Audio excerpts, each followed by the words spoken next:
There is a shot you see again and again in Adventure Time. Finn and Jake walking through a meadow, and half buried in the grass is a wrecked car, or a snapped power line, or a section of freeway leading nowhere. The show never stops to explain it. The boy and his magic dog are off to save a princess from a wizard, and the bones of our old world are just scenery in the background. That throwaway image is the secret architecture of the entire series, and the more you look at it, the more you notice that the joints do not quite line up. Tonight on PineHat, we are walking slowly through every major plot hole, every dangling thread, every contradiction the writers left behind in the Land of Ooo. So get comfortable, turn the lights down low, and if you have not subscribed yet, it really does help us keep making these. The first and biggest of these, the one that everything else rests on, is the Mushroom War itself. The show treats the war the way someone with a head injury treats a difficult memory. It is everywhere. You see its leavings in every frame. Half-buried televisions in the grasslands. A subway car wedged into the side of a cliff. A baby crib with no baby in it. The whole world Finn lives in is built on top of the ruins. And yet the show can never quite agree on when the war happened, what it was, or who started it. Some of the early episodes imply the war was a few hundred years ago. Later episodes nudge that figure outward, and by the time the show is reaching its end, the war feels like something almost 1,000 years gone. The math should be easy. Marceline is around 1,000 years old by her own account, and she remembers the war as a child. Simon Petrikov was an antiquities dealer when the bombs fell, and Simon, by the time we meet him as the Ice King, has been frozen in winter for what feels like centuries. And yet, the wreckage in the grasslands still looks fresh. The cars still have paint. The buildings still have roofs. The candy people grow corn and bake bread in fields where, by any honest reading, there should be nothing but ash and forest. The show wants the war to be ancient when it serves the melancholy, and recent when it serves the joke, and the timeline never quite settles. Read generously. This is the natural unreliability of 1,000-year-old memory passed down through monsters and children. Read less generously. The writers simply never sat down with a calendar and decided when the world ended. Either way, the foundation of the entire show, the event that explains why a boy is fighting wizards alongside a magic dog and a candy princess, is a date the show itself cannot pin down. Next, and closer to the heart of the show, is the question of what the Lich actually is. He is introduced as the great evil, the thing the show has been quietly afraid of from the start. In his first proper appearance, he is rotted, ancient, sealed in amber, and he speaks in a voice that sounds like dust scraping across the inside of a coffin. The narration tells us, in the careful way the show tells us anything important, that he was born from the Catalyst Comet, the same comet that supposedly caused the Mushroom War. That is the story the early episodes settle on. Then, in the 6th season, when Finn and Jake travel through a comet of their own, the story gets quietly revised. The Lich is now both a thing that came from a comet and a thing the comet became, and these two ideas do not entirely fit together. If the Lich was inside the comet that hit Earth and triggered the Mushroom War, then he is older than the war. If the Lich is the comet, then the bomb that ended the world was not a bomb at all. It was him. And if the bomb was him, then everything we have been told about nuclear or biological warfare, every flashback to soldiers and missiles and panic, has to be folded around a cosmic horror that pre-existed the human conflict. The show implies all of this without ever saying it. It lets you walk away with whichever reading hurts more. Fans have pieced together, though the show never confirms it, that the Lich is meant to be entropy itself, the principle of death and decay given a face, and that the contradiction between his origins is the point, because entropy was never going to fit cleanly into a chronology. Charitably, that is satisfying. As continuity, it is a hole big enough to fall into and never come out. The third hole is the one Finn falls into himself, the slow reveal of his family tree, which turns into a tangle the show never quite untangles. For the early seasons, Finn is simply the last human, raised by talking dogs, and the show is comfortable letting that be the whole answer. Then his biological father, Martin, is dropped into the story like a stone into a pond. First as a silhouetted prisoner, glimpsed when Billy tells Finn the truth, and then in full once Finn breaks into the Crystal Citadel. Martin is a con man, a coward, a charming liar, and the show spends the next several seasons working out what it feels for him. Later still, in the Islands miniseries, his mother Minerva appears, not as a person exactly, but as a recorded intelligence, a kind of holographic mother spread across a network of medical androids. The two halves of his family are presented in such different registers, one a deadbeat dad sitcom plot, the other a science fiction tragedy, that they barely seem to belong to the same character. The show never reconciles them. Martin tells Finn at one point that he and Minerva left their island home to find a better world, which would make Finn at least the second child Martin sired, but the only sibling the show ever actually shows him is a brother in a vision, a brother who may not exist, who may be a memory, who may be a projection. The Islands episodes raise the possibility that there are more humans than Finn ever realized, hundreds of them, hidden away on a guarded archipelago, and the show simply lets that revelation hang in the air. Finn never goes back. He never writes home. The most enormous fact about his life, that he is not the last human, that there is an entire society of people who look like him living one ocean away, is absorbed in a single conversation and then put down.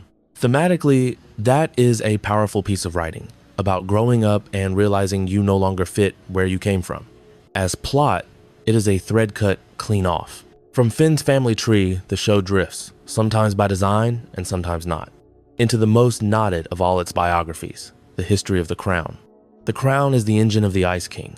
It is the reason a perfectly ordinary man becomes a comedy villain in a snowy castle. It is the reason Marceline still has a father, in a way, even when Simon has forgotten who he was. And it is the object the show has retconned more often than any other.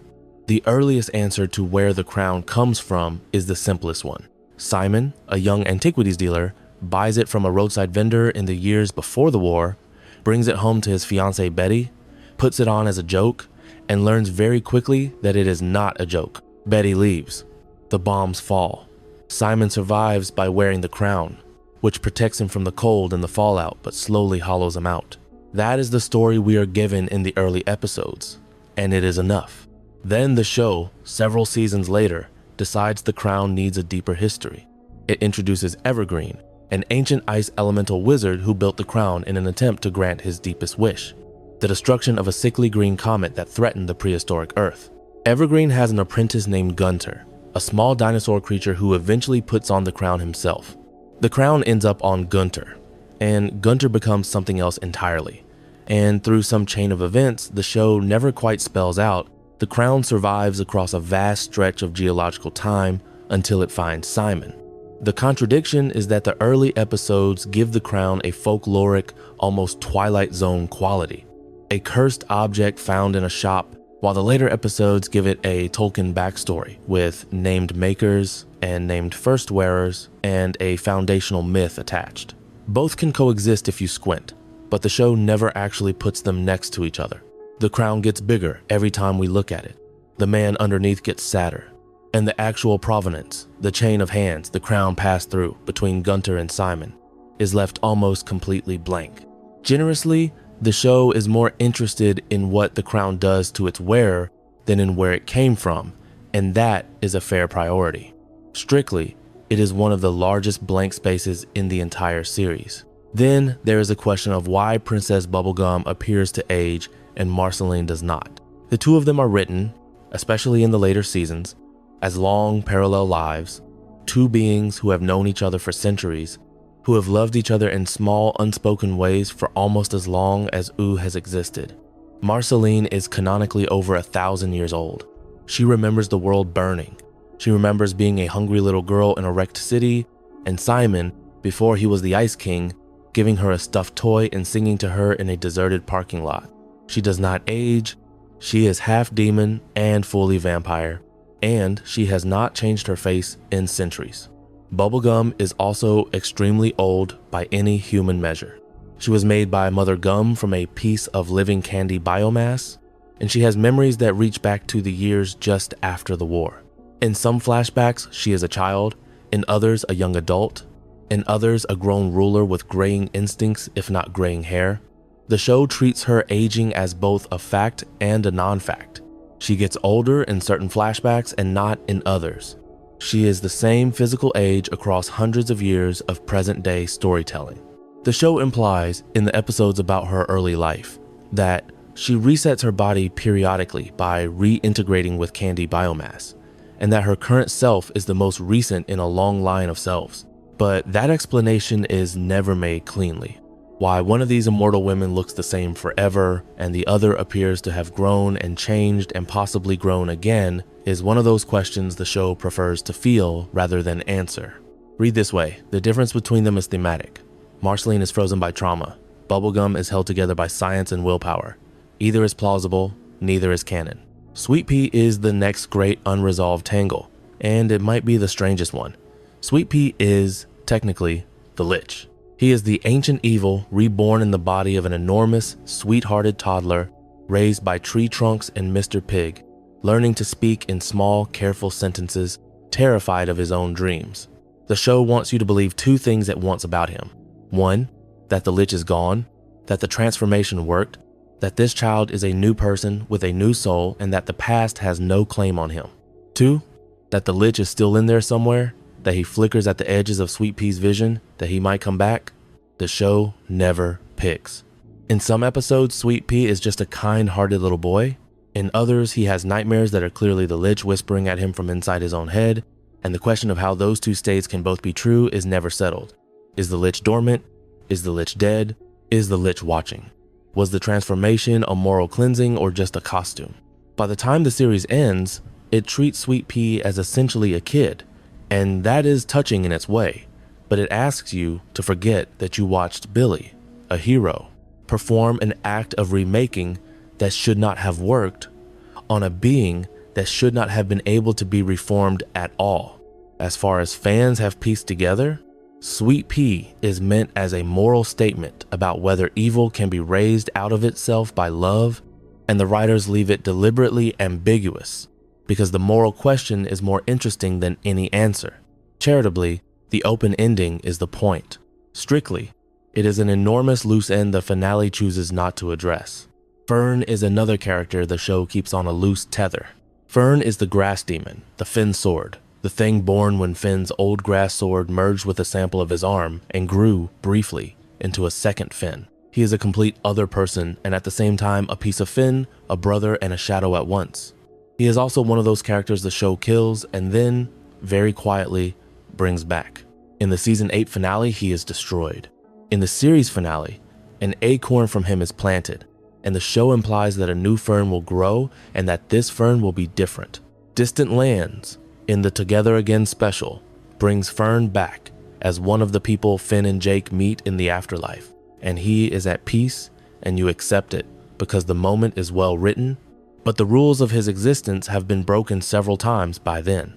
Is he dead? Is he reborn? Is he both? The show again wants both to be true, and you can hold both in mind if you are willing, but the chain of cause and effect that should link the destroyed Fern to the new tree to the afterlife version is never drawn explicitly. As theme, Fern is the show meditating on selfhood and on how much of a person can be replicated and how much of them is just their pattern. As story, he is a character who has died 3 times and come back 2.5, with the bookkeeping left to you. The miniseries Stakes opens its own quiet cluster of plot holes that the show never quite resolves. Stakes is, on its surface, a story about Marceline curing her vampirism, and then having to deal with the vampires she once killed coming back. The vampires return one by one: the Hierophant, the Empress, the Fool, the Moon, the Vampire King. The show gives each of them just enough personality to feel like a presence, and Marceline duels them one at a time. And in each duel, she absorbs a small piece of vampirism back into herself until, by the end, she is herself again. The story is beautiful. The plot holes are subtle but real. Marceline, in flashback, killed the original Vampire King centuries ago and absorbed his essence, which is why she has his powers. If she killed him in the past, why does he return alive in the present? If killing a vampire properly involves a stake and a special ritual, why did Marceline never bother to do that in the first place? If her past self was thorough, the present should be quiet. If her past self was sloppy, then half of the lore the rest of the show rests on is wrong. The show gestures at an answer. The vampires were sealed, not killed. But that contradicts the way Marceline tells the story to Bonnabelle earlier in the same miniseries, where she clearly speaks of having ended them. The show wants the flashbacks to be triumphant and the present to be dangerous, and the only way to have both is to leave the rules of vampire death deliberately blurry. Take it as theme, and the blur is fine, because Stakes is a story about how the things you thought you had buried come back. Take it as plot, and the rules of vampire death are inconsistent enough that you cannot quite tell what death means in this show. Jake's parentage runs into similar trouble. For most of the show, the answer to where Jake came from is also the answer to where Finn lives. Joshua and Margaret, two adventuring dogs, found a baby in the woods, brought him home, and raised him alongside their own son. That son was Jake. Jake's powers, his stretching and shape changing, and his ability to make his fist the size of a house are presented for years as just his nature, a dog that happens to be magical the way some dogs are spotted. Then, late in the show, in an episode that arrives almost like a footnote, we learn that Jake is not entirely Joshua's son. There is a creature called Warren Ampersand, an alien shapeshifter, who arrived on the planet at some point, attached himself parasitically to Joshua, and was the source of the dog's contamination, the contamination that made Jake the way he is. The episode where this is revealed plays it as a quiet horror, and you can feel the show trying to give Jake a sci-fi origin to match Finn's. The problem is that Joshua and Margaret raised Jake from a puppy, that the show has shown us a baby Jake who looked like a normal puppy, that his shape-shifting was always presented as something he discovered as a child, and that none of this quite squares with him being secretly the offspring of an alien parasite. Generously read, the late reveal is a way of saying that even Jake's contented life sits on top of a buried trauma. Strictly read, the show suddenly has two contradictory origins for its central magical dog, and neither of them is fully reconciled with the other. BMO has the same problem on a smaller scale, but more charmingly. BMO is the little living video game console who shares the treehouse with Finn and Jake. He cooks, he plays music, he films, he is treated as essentially a child by the boys and as essentially a peer by the rest of the show. Where BMO came from is a question the writers approach more than once and answer slightly differently each time. In one telling, BMO was built by Mosif Mastro Giovanni, an old inventor known as Mo, the founder of a pre-war company called MOCO that produced the BMO model as a kind of helper appliance. Mo wanted BMO to be a companion for a son he never had, and BMO grew, in his way, out of that wish. In another strand, BMO has memories of being a person at some point, or perhaps of being a robot built to remember being a person. The show plays these layers as a comic mystery, and BMO themselves does not particularly care, which is true, but if you try to draw a line from a factory in pre-war America to the BMO living with two adventurers 1,000 years later, the line keeps doubling back on itself. The most extreme version comes in the Distant Lands special, where BMO appears as an ancient consciousness wandering through space. That special is set on Earth in a far future part of the same planet, but it adds a layer of cosmic history that, while beautiful, does not entirely match the suburban origins given in the main show. The kind way to hold this is to say BMO is a being who exists across deep time, and that the contradictory backstories are facets of a single long life. The strict way is to say the show simply has three irreconcilable BMO origins. The Grass Sword adds another layer to the same kind of confusion, because the Grass Sword turns out to be the source of so much else. Finn finds the Grass Sword in an episode where it is essentially a magical artifact, a green coil of leaves that wraps around his arm, that he uses as a weapon. The show plays it for several seasons as just a cool sword. Then, late in the run, the writers reveal that the Grass Sword is alive, that it is a kind of cursed plant entity called a grass demon, and that wearing it as a weapon has been slowly binding the demon to Finn's body. When Finn cuts off his own arm to escape the curse, the sword grows from the severed limb into a new being. That being, Fern, has Finn's memories, his face, and his voice. The plot hole is not that Finn never noticed his sword was alive, although that is its own quiet question. It is the way the show frames the Grass Sword's origin. In the early episodes, it is a thing he picks up from an oddly cheerful wizard, more or less without incident. In the later episodes, the sword is revealed to have been the prize in a centuries-old curse aimed at Finn's biological father, a curse that the wizard who gave it to Finn was secretly enacting. None of that is foreshadowed in the original episode. The retcon is elegant in the way many of the show's retcons are. It feels like the writers found something interesting later and quietly rewrote the past to support it. Charitably, that is good television. Strictly, it leaves a small spider crack across the foundation of half a dozen earlier stories. Magic Man is one of the show's quieter problems. He is a side character at first, a wandering trickster who shows up to torment Finn and Jake for jokes. He is presented as essentially a wizard with a chip on his shoulder, and his cruelty is played for laughs. Then in a later episode, the show pulls the curtain back, and Magic Man is not a man at all. He is a Martian who was banished from his home planet, who came to Earth in the years after the war, who lost his wife Margles to some catastrophe none of the survivors can fully describe, and who has been slowly going mad with grief ever since. The reveal is genuinely moving. The plot hole sits inside the geometry of his origin. Magic Man is from Mars. Mars is shown to be a thriving civilization with its own king and laws, and Mars is implied to have known about Earth and to have done business with Earth for centuries. Why none of that comes up in any of the show's many episodes about pre-war Earth, why the Candy people seem to know nothing about the existence of a populated planet next door, why Finn never meets a Martian until Magic Man is unmasked, is a question the show files away. Magic Man's wife Margles is one of those characters whose absence becomes a plot point. She is described as having been killed or lost, but the show never specifies how, and the only image of her we ever see is from inside Magic Man's broken memory. The kind reading is that the show wants Margles to remain a half memory, because that is what grief looks like. The strict reading is that the entire civilization of Mars enters and leaves the show through a single character, and a great deal that should be obvious is left implied. The Earl of Lemongrab is one of the few characters whose plot holes are funny on purpose.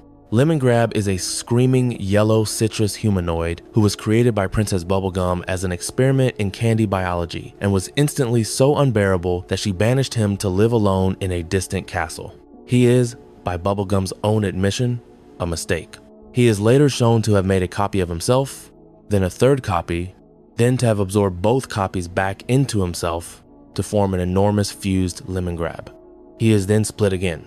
He is then redeemed by a young lemon child. The show plays each of these reversals for the dry comedy of treating a tortured man like a sitcom character. The plot hole lives in the rules. The show wants candy biology to be both fragile and infinitely renewable. Lemongrab can fuse two adult-sized people into one body and not become twice his size. He can be killed and brought back. His subjects, the lemon people, are shown to grow from yellow biomass and to die almost on demand, depending on what the story needs. There is no consistent rule for how candy life works. The candy citizens themselves get eaten, lose limbs, get reassembled, and walk away as if nothing happened in one episode, and in another episode, a single bite from a vampire is enough to kill them forever. The show is playing with cartoon logic and with horror logic at the same time, and Lemongrab is the place where the contradiction is most visible. As theme, the show is making a point about how Bubblegum's experiments treat life as a craft project. As plot, you cannot tell whether the candy people are mortal or not. The Nightosphere is another whole world that the show treats as both close and far, both important and casually accessible. The Nightosphere is the demon dimension where Marceline's father, Hunson Abadir, rules. It is described in one early episode as a hellish bureaucracy where souls are tormented, and it is presented in a later episode as essentially a working-class neighborhood for sentient creatures. The rules for getting in and out vary by episode.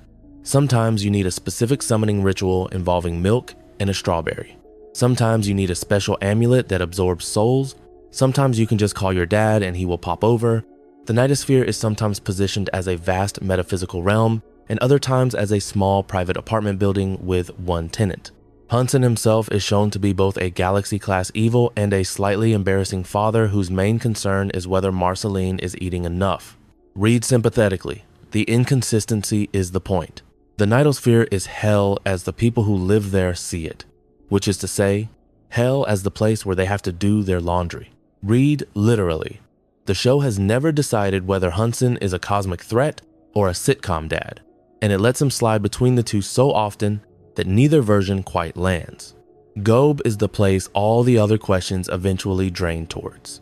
GOLB is the show's final boss, in the most technical sense. He is introduced very late in the last stretch of the original run, as a colossal, incomprehensible being who exists at the edge of reality, and whose presence makes worlds dissolve. He is described as the source of chaos itself, an entity older than the multiverse, who occasionally drifts close enough to a populated dimension to break it. The show gives us almost no information about him beyond that. He has a face that looks like a permanently screaming mask. He swallows reality. He cannot be reasoned with. He is also, somehow, the entity that Magic Man briefly worships, that the Catalyst Comet may or may not be related to, and that Betty Groff eventually merges with in order to save Simon. The plot holes here multiply quickly. Why does GOLB show up only in the last few episodes when the show has had a dozen earlier opportunities to mention him? Why does Magic Man, who is from a planet that knew of GOLB, never bring this up during any of the earlier episodes about him? Why does Betty, a graduate student in mathematics from before the war, know exactly how to bargain with a god whose name no one else seems to be able to spell? The show implies that GOLB has been there all along, woven through the fabric of the multiverse, but the early seasons never quite act as if that is true. Sympathetically, GOLB is meant to function the way Lovecraft's old gods function, as a thing that has always been there even if no one ever named it. And any inconsistency is the natural result of trying to put an unknowable thing inside a children's cartoon. Plainly, GOLB is a final villain that the writers introduced too late to seed properly, and the show spends its last few hours pretending he was always part of the bones of the story. Betty Groff is, in her own way, an even bigger problem than the god she eventually merges with. Betty is Simon's fiancée from before the war. We see her in flashbacks. She walks out of his apartment when he begins to lose himself in the crown, and that is the last image of her for many seasons. Then, much later, the show reveals that Betty did not die in the Mushroom War. She was pulled forward in time, through a portal opened by a desperate Ice King in the present, and arrived in Ooo, more or less intact. She is in her late 20s or so. She has not aged. She arrives, sees Simon as he is now, and dedicates the rest of her life to trying to save him. The plot hole is not Betty's existence. The plot hole is that the show, having brought her forward in time, gives her a perfect command of a magical reality she never lived in. She becomes a wizard within an episode or two.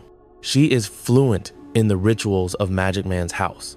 She knows how to operate Prismo's Wishroom. By the time GOLB enters the picture, Betty is the show's most competent character. She has gone from a mathematics graduate student lost in a strange future to a being capable of bargaining with the Chaos God. The show does not really show this learning curve. It compresses what should be a decade of immersion into a few episodes, and it asks you to accept that Betty's love for Simon is so total that she has rewritten herself into a different kind of person in the time it takes to learn a recipe. As theme, the compression is also the love story. Betty becomes whatever she needs to become to save him, and her humanity is the cost. As story, the show has skipped the work and trusted you to do the math. Prismo is the show's other great metaphysical problem. Prismo is a pink shadow projected onto the wall of a small room outside time, where he grants wishes to travelers and watches cosmic television. He is friendly, he is funny, he is, in the show's logic, one of the most powerful beings in the multiverse, because his wishes shape reality itself. In an arc that runs across a couple of seasons, Prismo is killed. The Lich invades his wish room, makes a wish that erases Prismo from existence, and the show treats this as a real death. Finn and Jake mourn him. Then, in a later episode, Prismo is back. He has a new physical form, slightly different from the old one, and a slightly different mood. And the show explains his return with a few short lines about how Prismo's user, the sleeping body that dreams him, simply got a new dream. The plot hole is that the show wants Prismo's death to matter and Prismo's resurrection to be easy. Both cannot be true. If the user can simply dream up another Prismo, then no Prismo is ever permanently lost, and the stakes of his original death evaporate retroactively. If the user is unable to do that without serious consequence, then the show owes us a more difficult resurrection than the one it gives. The kinder reading is that the show is making a point about death as a process rather than an event, and about how the people we love continue to dream us up. The plainer reading is that the rules of life and death in the Wishroom are bent to suit the needs of each episode, and the math never quite adds up. The Farmworld arc is another of those places where the show shows you a contradiction and dares you to keep watching. Farmworld is the alternate timeline that gets created when Finn, in the present, undoes the chain of events that led to the Mushroom War. He uses the Wishroom and accidentally rewrites history. In the new timeline, there was no war, no nuclear winter, no Land of Ooo. Instead, North America is a vast, half-empty plain dotted with farms, and Finn is the son of 2 human parents and an ordinary boy. The arc plays out across a couple of episodes and is beautifully written. The plot hole is in the way the show handles the rules of timeline change. In Farmworld, the Lich is still on Earth, frozen in a lake, still capable of corrupting humans who touch him. Simon is not the Ice King. Magic does not exist in the same way. And yet Finn somehow has access to memories of the old timeline, can carry a piece of his Ooo self into Farmworld, and can use this dual awareness to fight back. How any of that is possible by the show's own rules is never quite explained. The Wishroom is supposed to actually rewrite reality, not create branching realities. And yet, a branching reality is exactly what the Farmworld arc requires in order to function. By the time the timeline is undone, the question of which version of Finn is real and which versions of his memories survive is left almost entirely up to the viewer. The generous reading is that the arc is a meditation on whether peace is worth the loss of magic, and the rules of the timeline are less important than the question it asks. The strict reading is that the entire mechanism is hand-waved. Susan Strong is the closest thing the show has to a character who exists only in her plot holes. She is introduced in an early season as the leader of a band of humans living in the sewers, the so-called Humans, who appear to have survived the Mushroom War in hiding. Finn meets her, almost loses his mind over the possibility of finding more humans, and then the show drops her for a long stretch. When she comes back in later seasons, the story has changed. She is no longer just a survivor. She has a metal device embedded in her skull, possibly an implant from a vanished surface civilization, possibly a wound she does not remember receiving. She has memories that do not fit her stated age. She is implied, in the Islands arc and in some background details elsewhere, to be connected to the larger network of human refuges that Finn's mother helped build. The show never makes any of this explicit. Susan's true origin, the meaning of the implant, the reason her band of humans were living in the sewers in the first place, are all left more or less unanswered. There is a brief romance with Frida, another human who lives in the underground city. There is a hint that Susan was once a member of a more advanced human society and was taken from them. None of it is followed up. Charitably, Susan is the show's way of saying that the survivors of the apocalypse have all lost parts of themselves, and that not every loss is recoverable. Plainly, she is one of the largest unanswered character mysteries in the entire series. The Glass Kingdom and Patient Street. Pym are the show's most concentrated example of a plot hole that does not look like one until you sit with it. Patient Street Pym is an ice elemental from the time before the Mushroom War. She froze herself before the bombs fell in order to survive the impact and was thawed centuries later. She is, by her own description, one of the strongest ice elementals on the planet, with powers that dwarf Simon's. She is the source of an ice-based kingdom of her own making, frozen, by some accounts, in the same instant as her own freezing. The plot hole is that the show, having introduced her, has to immediately demote her in order to make the world consistent. If Patience is the most powerful ice being on Earth, then Simon's crown is just one of several ice-based artifacts, and the entire history of his suffering becomes a footnote in a larger elemental conflict. The show solves this by giving Patience a series of defeats, sometimes by Bubblegum, sometimes by ordinary candy citizens, that are clearly out of proportion to the power she is said to have. Her kingdom is shown to be small in one episode and continent spanning in another. The other elementals, fire, slime, and candy, are introduced beside her, and the show tries to retcon almost all of its existing magic into an elemental schema that the earlier seasons very plainly were not following. As theme, the elemental system is the show's late attempt to make 1,000 years of myth feel internally consistent. As plot, it does not match the magic we have already seen. The Fire Kingdom raises a different kind of problem. Flame Princess is one of the central characters of the middle seasons, the third major love interest in Finn's life, the ruler of a small kingdom of fire elemental beings. Her father, Flame King, is shown to be a corrupt and abusive ruler who imprisoned her as a baby because of a prophecy. The Fire Kingdom is established as a place where everything burns, where buildings are made of fire, where the inhabitants are themselves living flames. The plot hole is in the way the Fire Kingdom is geographically and physically arranged. In some episodes, it is shown as a vast contained pit deep in the earth, accessible only through a single narrow entrance. In other episodes, it is presented as a sprawling open city visible from miles away.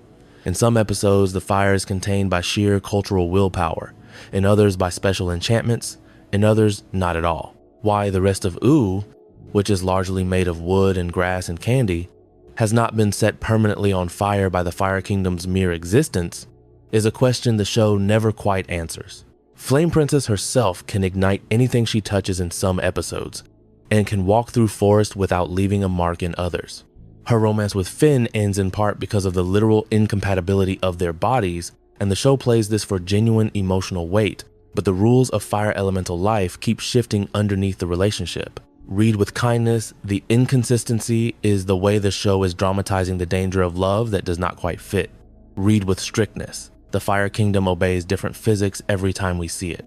The Door Lord is one of the show's smallest mysteries, but it is a mystery that resonates because it is never solved. He appears in a single episode in the early seasons, a strange humanoid figure who speaks an indecipherable language, who steals objects of personal value from the kingdoms of Ooo, and who hides through magical doors. He has a face that looks like a featureless mask. He moves with a kind of mournful determination, and when Finn and Jake finally catch him, he is allowed to leave with a small gesture of mercy. The episode ends with the implication that there is much more to him than the show has revealed. There is not. The Door Lord is never explained, the language he speaks is never translated, the reason he steals from the princesses is never made clear. Fans have spent years trying to crack his language and have produced a handful of plausible translations, but none of them are official. The episode is, in retrospect, one of the show's strongest standalone pieces, and the Door Lord is a character who exists only to leave by the time you have started to wonder about him. Generously, that is the point. The Door Lord is grief or memory or some other abstract weight given a face, and his refusal to explain himself is the lesson. Strictly, he is one of the most explicitly unresolved characters in the show. The question of why magic exists at all after the Mushroom War is one of the largest assumptions the show asks you to make without ever showing your work. In the pre-war flashbacks, the world we see is recognizably ours. Cars, phones, apartments, people going to work. There is no magic, or at least no magic that anyone seems to know about. Then the bombs fall. Society collapses. And when the camera comes back, hundreds of years later, the world is suddenly full of wizards and demons and talking animals and crystal kingdoms and elemental forces. The show, when it bothers to address this at all, suggests that the war released some kind of latent magical substrate that had been suppressed by human technology. That the bomb itself contained the Lich, that magic was always there but was only able to surface once the modern world was gone. None of these explanations are quite satisfying. None of them fully explain how an entire functioning ecology of wizards and dragons grew up in a few centuries, with no clear bridge between the human world and the magical one. As theme, the show is making a point about whether technology and magic can coexist, and about whether the loss of one is what allows the other to bloom. As plot, the most basic fact about the world, the existence of magic itself, is given a different explanation in almost every episode that tries to address it. The Cosmic Owl and the system of croaked dreams are another part of the show that is full of unintended holes. The Cosmic Owl appears in dreams. He sits silently beside people who are about to die and watches them. If he appears in your dream and does something specific, that is your croak dream, and what you see is what your death will look like. This is established quite early. Later episodes muddle the rules considerably. Some characters have croak dreams that do not come true. Some characters die without the Cosmic Owl ever appearing to them. The Cosmic Owl himself is shown to socialize with Prismo, to drink and watch television in the Wishroom, to be aware of a much larger metaphysical bureaucracy that the show otherwise treats as more or less unstructured. By the end of the series, the Cosmic Owl is just another supporting character, his prophetic role mostly forgotten, and the Croak Dream concept is used inconsistently when the writers remember it. Charitably, the Cosmic Owl is the show's way of saying that death has a witness, even if we do not always notice it. Plainly, the rules of his appearances are loose enough that you cannot reliably predict who he will visit and who he will skip. Time travel in Adventure Time is its own genre of plot hole. The show uses time travel sparingly, but every time it does, the rules change. In the episode where Finn and Jake first travel to the past, time is shown as essentially fixed, and any attempt to change the past results in a snapping back to the present.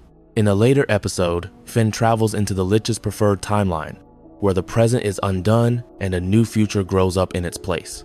In a third episode, Prismo's Wishroom shows that all timelines exist simultaneously, and that the multiverse contains every possible variation of reality.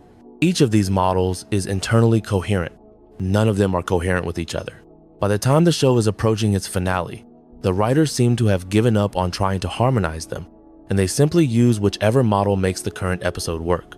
Generously, the show is making the point that time, like memory, is more fluid than we like to think. Strictly, the universe runs on 3 different sets of rules depending on which character you are following. The Bubblegum reveal is one of the show's quieter rewrites. For many seasons, Princess Bubblegum is treated as the original ruler of the Candy Kingdom, the founder of Candy Civilization, the one who built the Candy people from scratch. Then, in a late episode, the show pulls back the curtain on her own origin. There was a Mother Gum before her, a vast, semi-conscious mass of living candy biomass that had been growing in the wreckage since the days after the war, and which eventually produced the small bipedal candy people we know, including Bubblegum herself. The Mother Gum is not really an individual. She is a process. She is the substrate from which Bubblegum emerged. The plot hole is that this reveal does not quite match the earlier story the show told. In the earlier story, Bubblegum is shown to remember building the first candy people one by one, as a kind of scientist god with full conscious intent. In the Mother Gum reveal, the candy people predate Bubblegum's individual existence, and Bubblegum is essentially a piece of Mother Gum that achieved sentience and walked away. The two histories cannot both be true at the same time. As theme, the show is suggesting that Bubblegum's memory of being the creator is the story she tells herself, and that the truth is more humbling. As plot, the show simply contradicts the previously stated facts. The Banana Guards are an example of the show's casual cruelty to its own background characters and the inconsistencies that follow from it. The Banana Guards are the Candy Kingdom's standing army, an absurdly incompetent group of yellow soldiers whose entire purpose is to be defeated quickly by whichever villain the episode requires. They are eaten, exploded, sliced in half, and regrown. They are shown to die in some episodes and to be effectively immortal in others. They have personalities in some episodes and are interchangeable in others. The show treats them as comic relief, and the comic relief depends on you not asking what their lives are actually like.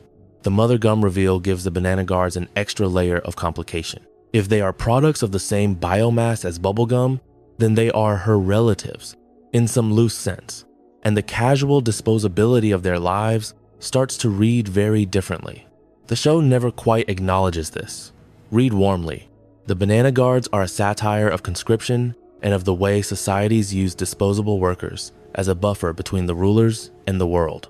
Read coolly. Their biology never settles, and you cannot tell whether they are mortal in any meaningful sense.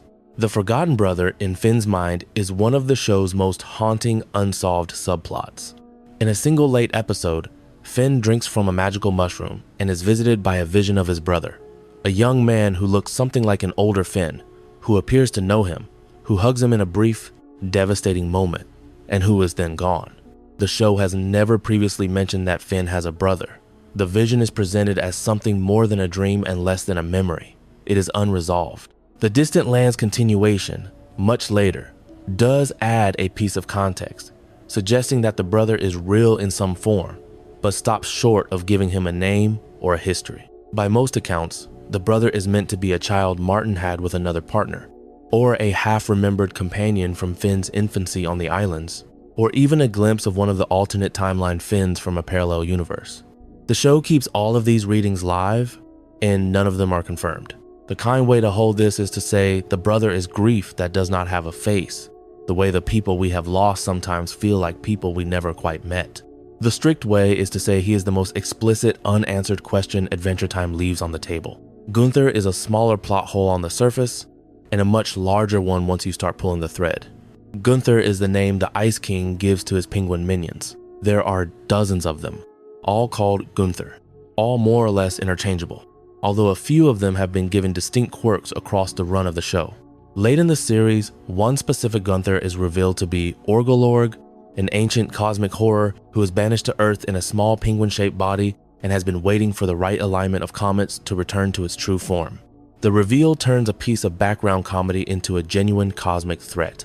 The plot hole is that Orgalorg is supposed to have been waiting on Earth since prehistorical times, predating not just the Mushroom War but most of human civilization. He has been in his penguin body since long before there were any humans to notice. The Ice King keeps him as a pet, and the Ice King has only been the Ice King for a few hundred years. The chain of how Orgalorg, an apocalyptic being, ended up as a household pet to a wizard is left almost entirely blank. The show implies that Evergreen, the original ice elemental, somehow contained Orgalorg, but the line between Evergreen and Simon is exactly the line that the show never quite draws. Read warmly. Orgalorg is the show's way of saying that even the smallest creatures may carry cosmic weight. Read coolly. An ancient god has been pinned in a penguin's body for half of geological history, with no one tracking him, and the show treats that as a punchline. The death of Joshua and Margaret, Jake's parents and Finn's adoptive parents, is one of those events the show leaves quietly off page. They are alive in flashbacks. They are dead by the time of the main series. The show implies that they died sometime before Finn and Jake set out on their own, but it never quite specifies when or how or what the boys did in the gap. There is an episode about Jake reading from a tape his father left him, full of dad jokes and bad advice. And there is a later arc that suggests Joshua died in a much darker context, fighting a creature that was eating away at him from inside. Whether Margaret outlived him, whether Finn was old enough to remember either of them, what their final conversation with their sons looked like, are all left to your imagination. Charitably, the show is treating their absence the way grief actually works, as a hole in the family rather than as a scene. Strictly, two of the central figures in Finn's life die in a fog the show refuses to clear. The Citadel is one of the show's biggest unanswered structures. It is introduced in the 5th season finale as the cosmic prison where the worst beings in the multiverse are kept, suspended in midair, frozen by the will of the Citadel Guardians, watched over by an alien police force. It is run, in some sense, by Finn's biological father, Martin, who has been imprisoned there for crimes the show never quite specifies. The Citadel is shown to be an enormous facility, with its own gravity and its own rules and its own inhabitants. When Finn arrives, the Lich is escorted there in chains and is, briefly, the Citadel's most dangerous prisoner. The Citadel is then destroyed in the same episode by the Lich's escape, and almost every prisoner in it is freed. The show never returns to the Citadel as an institution. The prisoners who escaped are never accounted for. The Guardians who ran the place are never seen again. The other intergalactic crimes that the Citadel was apparently containing are simply written out. Sympathetically, the Citadel is a one-episode metaphor about Finn meeting his absent father in a place where every other prisoner is also a story he has not been told. Literally, the show introduces an interdimensional prison full of cosmic threats, then destroys it without following up on what happens to its inmates. The Distant Land special Together Again creates more plot holes than it solves, although it is also one of the most emotionally devastating pieces of work the show has ever produced. Together Again takes place after Finn and Jake have both died, and follows Finn through a series of afterlives until he is reunited with his brother. The afterlives are themselves a problem. The show has previously implied that there is no centralized afterlife in Adventure Time, that the souls of the dead either dissolve, or are absorbed by the Lich, or are kept by death, or simply end. Together, again, contradicts most of this. It shows a bureaucratic afterlife with floors and levels and counselors, where dead characters keep their personalities, where reunions happen, where redemption is possible. None of this fits cleanly with the previous treatment of death in the main show. The implication is that the afterlife was always there, and we simply did not see it. But the rules of death in the main series were specific enough that the new framework feels grafted on. Generously read, Together Again is a love letter to the audience that grew up with the show, and consistency was the wrong thing to optimize for. Strictly read, it rewrites the metaphysics of the entire series in a couple of hours. Marceline's mother, Elise, is one of the show's most carefully placed absences. Marceline is half human, half demon. Her father, Hunson Abadir, is a major character. Her mother, Elise, is an enormous emotional weight on Marceline's character and is almost entirely absent from the show. We see her once or twice, in dim flashbacks, holding her daughter, singing to her. We never learn how she died. We do not know whether she lived through the Mushroom War or died in it. We do not know whether Hunson knew her well or barely at all. The show treats Elise the way it treats a great many of its most important offstage characters, as a shape made of negative space, present in the way Marceline misses her and not present in any other way. The warm reading is that Elise is the show's way of saying that some losses are too big to dramatize, and that to put her on screen as a developed character would be to make her smaller than she is. The cool reading is that one of the central figures in the show's most emotionally loaded character's backstory is essentially a blank. Hambo is the smallest physical object in the show that carries the largest amount of unspoken story, and the holes around it are quiet but real. Hambo is the small stuffed bear that Simon gave to Marceline when she was a child wandering the wreckage. She kept it her entire long life, until her ex-girlfriend Ash sold it to a witch for magic powers, which is one of the show's earliest indications that Ash was a deeply bad partner. Finn and Jake eventually recover Hambo and return him to Marceline, and the moment is one of the show's most quietly powerful. The plot hole is in the chain of custody. The show implies Marceline carried Hambo for nearly 1,000 years. The witch who eventually has him, Maja, the Sky Witch, is the same witch who appears in Finn and Jake's adventures within their own short lives. The show is asking you to believe that Hambo has been moving through this single small geography for 10 centuries, and that the witch in question has been alive that long, and that no one has thought to ask. As theme, Hambo is the show's quiet point about how an object can be a relic and a comfort at the same time. As plot, the chain of who held Hambo across 1,000 years has gaps the show prefers not to fill in. The treehouse where Finn and Jake live raises its own quiet question, which the show never quite addresses. The treehouse, in the very early episodes, is shown to be the boys' bachelor pad, a hollowed out tree with a low-budget kitchen, some game systems, and a few rooms that grow and shrink to fit the needs of each episode. Then, in a later episode, the show reveals that the treehouse is not just a tree at all. It is built on top of, or around, or through a vast underground pre-war facility, possibly the remains of a corporate headquarters or a research site, with intact computer systems, with rooms that have not been opened in centuries, with old recordings that hint at the world before. None of this is visible in the early episodes. None of this is invoked when the boys are sleeping in the treehouse, and would presumably notice the vast underground complex below their bedroom. The show simply lays the new layer of history on top of the old setting and asks you not to ask. Kindly, the treehouse becoming a tomb of pre-war secrets is the show acknowledging that everywhere in Ooo is built on ruins. Strictly, the boys have lived on top of a buried megastructure for years without noticing. The forgotten language of the show, the script that appears written on walls and on signs throughout Ooo, is another small mystery the show never fully closes. The script appears in many backgrounds, in the Door Lord's possessions, in the Ice King's library, on the sides of pre-war ruins. It is decipherable, with enough patience, and fans have decoded a great deal of it across the years. The show itself never gives an in-story translation. Characters in Ooo do not read it. They do not seem to know what it is. The implication is that the script is a pre-war language that has been almost entirely lost.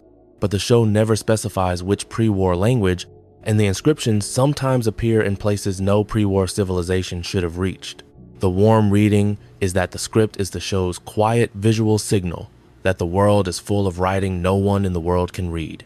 The cool reading is that an entire layer of written history exists in every episode, in plain sight, and no character in the show ever picks up the puzzle. The Lich has a structural plot hole that runs underneath every storyline he appears in, which is that he never quite stays defeated. He is sealed in amber and broken out, he is killed and resurrected. He is reduced to a baby and quietly haunts that baby's dreams. He is unmade and remade. He is defeated by a wish in the Wishroom and immediately uses the Wishroom against itself. The show wants the Lich to be the ultimate threat, and it also wants the Lich to be dispatched in roughly one episode at a time. The two impulses fight each other in every season. By the time the show is approaching its end, the Lich is more or less a recurring guest star, his presence the equivalent of a particularly bad week rather than the cosmic end of all things he was originally introduced as. The escalation that should come with each return never quite arrives. As theme, the Lich is the show's way of saying that despair is something you fight again and again, never finally. As plot, his defeats and revivals have no consistent costs, and his power level varies by exactly the amount the writers need it to. BMO's gender is one of the show's most charming and most directly contradictory pieces of writing. BMO is, depending on the episode, both genders, neither gender, a boy, a girl, and a small video game console with no body to assign gender to in the first place. The show is doing this on purpose, in part because it is making a kind point about how a small living machine might relate to the categories built for biological people. The plot hole, if it is fair to call it that, is that the writing around BMO's identity sometimes contradicts itself within a single episode. BMO will refer to themselves as he in one line and as she in the next, and the other characters do the same, and the show never lands on a consistent grammar for them. Charitably, that is the most accurate way to write a character whose identity is genuinely fluid. Plainly, the show's narration sometimes seems to be tracking a character whose gender it has not quite decided. The Marauders are introduced and then dropped almost without acknowledgement.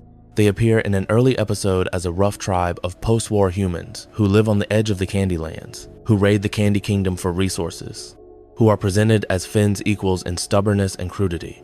Finn and Jake are taken among them, and the episode follows the boys learning the Marauder Code of Conduct. Then the Marauders are essentially never mentioned again. Their existence raises every kind of question. They appear human. They speak the same language as Finn.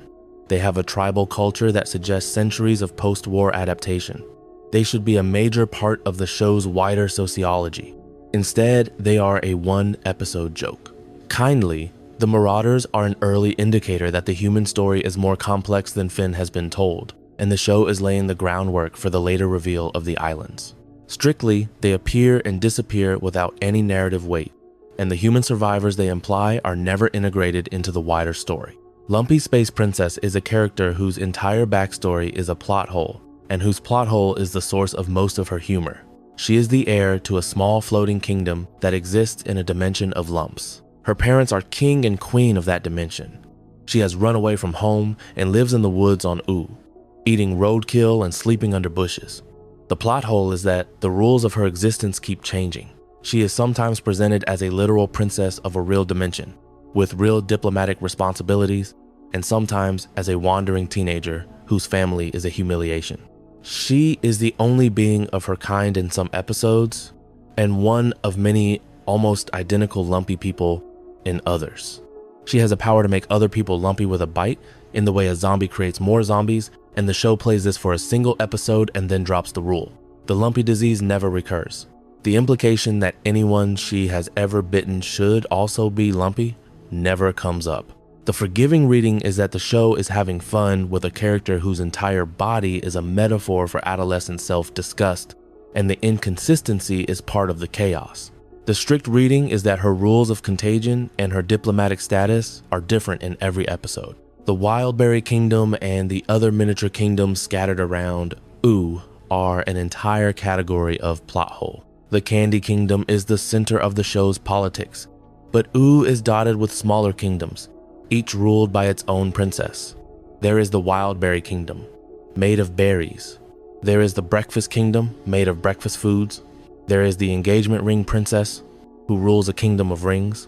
There is the Hot Dog Princess, the slime princess, the embryo princess, the skeleton princess, and so on. Each of these princesses appears at one or two royal gatherings and is otherwise absent. None of them have armies or borders or trade routes that the show ever describes. The implication is that Ooo is a patchwork of small kingdoms, each with its own ecology and its own ruler. The reality of the show is that the Candy Kingdom is the only kingdom that ever feels populated, and every other kingdom is a single princess and her implied subjects. As theme, the show is satirizing the way royal politics in fairy tales work, with princesses by the dozen and almost no peasants. As plot, you cannot tell who rules what, or how, or with what resources. The biology of the Candy People is one of the show's most cheerfully contradictory threads. The Candy Kingdom is full of small, living candy citizens, each of whom is sentient, each of whom holds down some kind of citizen job, each of whom is plainly made of edible material. The show plays this for both horror and humor. In some episodes, candy citizens are eaten by larger candy citizens and revived as ghosts. In other episodes, candy citizens are eaten by larger candy citizens and simply die. In some episodes, breaking a piece off a candy citizen is a polite gift. In other episodes, it is a mortal wound. The show is rarely consistent within a single arc, let alone across the whole run. Princess Bubblegum's experiments with candy life, with the lemon people, and with the modified citizens she has built in secret, only make the contradictions worse. If candy people can be sliced and remade, what does death mean to them? If candy people die when bitten, how does the Candy Kingdom not collapse from a single visit by a hungry villain? Read warmly. The Candy People are a satire of cartoon physics itself, where the rules bend to the gag. Read coolly. You cannot tell whether a candy person can die, and the show seems happiest when you do not ask. The Grand Master Wizard and the wizard city around him are another whole kingdom the show treats as both crucial and disposable. Wizard City is where Oo's magical professionals are trained and licensed. It has a strict guild structure, with examinations and ranks and a council of senior magicians.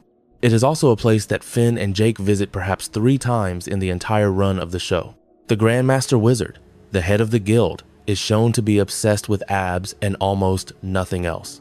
The hierarchy of wizards is shown to be enforced with petty cruelty.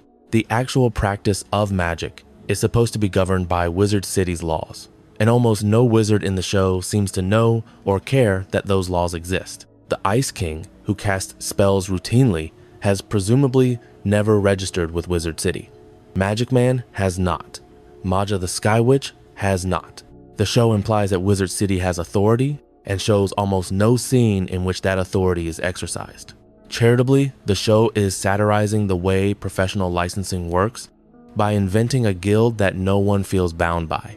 Plainly, the rules of who can do magic and where they must be trained and licensed are completely inconsistent with the magical lives we see most characters living.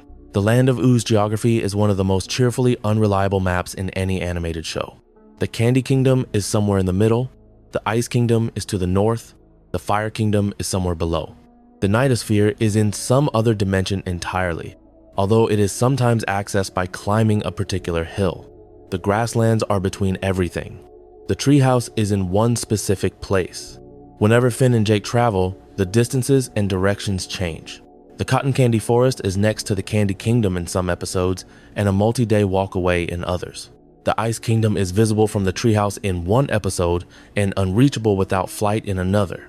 The Lich's Lake is somewhere in the dark forest, until it is on top of a mountain, until it is underground. The show plays this casually, the way a child playing in a back garden builds a different geography every day. Generously, that is the perfect tone for a children's fantasy. Strictly, the world simply does not have a stable shape. Fionna and Cake exist in a layer of the show that is entirely its own kind of plot hole. They are introduced first as the protagonist of an episode that is supposedly the Ice King's fanfiction, a gender swap version of Adventure Time, where a young girl named Fionna and her magical cat Cake live in the same kind of treehouse and have the same kind of adventures, but with all the genders flipped. The episode is presented as a fantasy. The Ice King is writing it. The plot hole is that the show keeps returning to Fionna and Cake, sometimes in ways that imply they are characters in his head, sometimes in ways that imply they exist in a parallel dimension, sometimes in ways that imply they are accidentally real. By the time the original series ends, the status of Fionna and Cake is left deliberately ambiguous. The recent Distant Lands work and the spin-off material then go further, making them real characters in their own multiverse, with their own histories. Whether you treat that later development as canon or not, the original show never settles which version of Fionna and Cake is the true one. As theme, the show is making a quiet point about how fiction and reality leak into one another, especially for the people who write the fiction. As plot, the same two characters are both a fan fiction and a real parallel universe, and the show prefers ambiguity to a clean answer. The Ice King's princess kidnapping is the show's longest running unfunny joke, and it sits on a real plot hole. The Ice King is shown to have been abducting princesses for years before the events of the main series. He flies into the Candy Kingdom, picks up the nearest princess, and carries her off.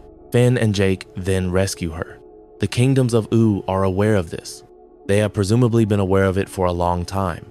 There is no functioning international response, no alliance to deal with the wizard who keeps taking their leaders, no standing army to repel him, no magical seal to keep him out.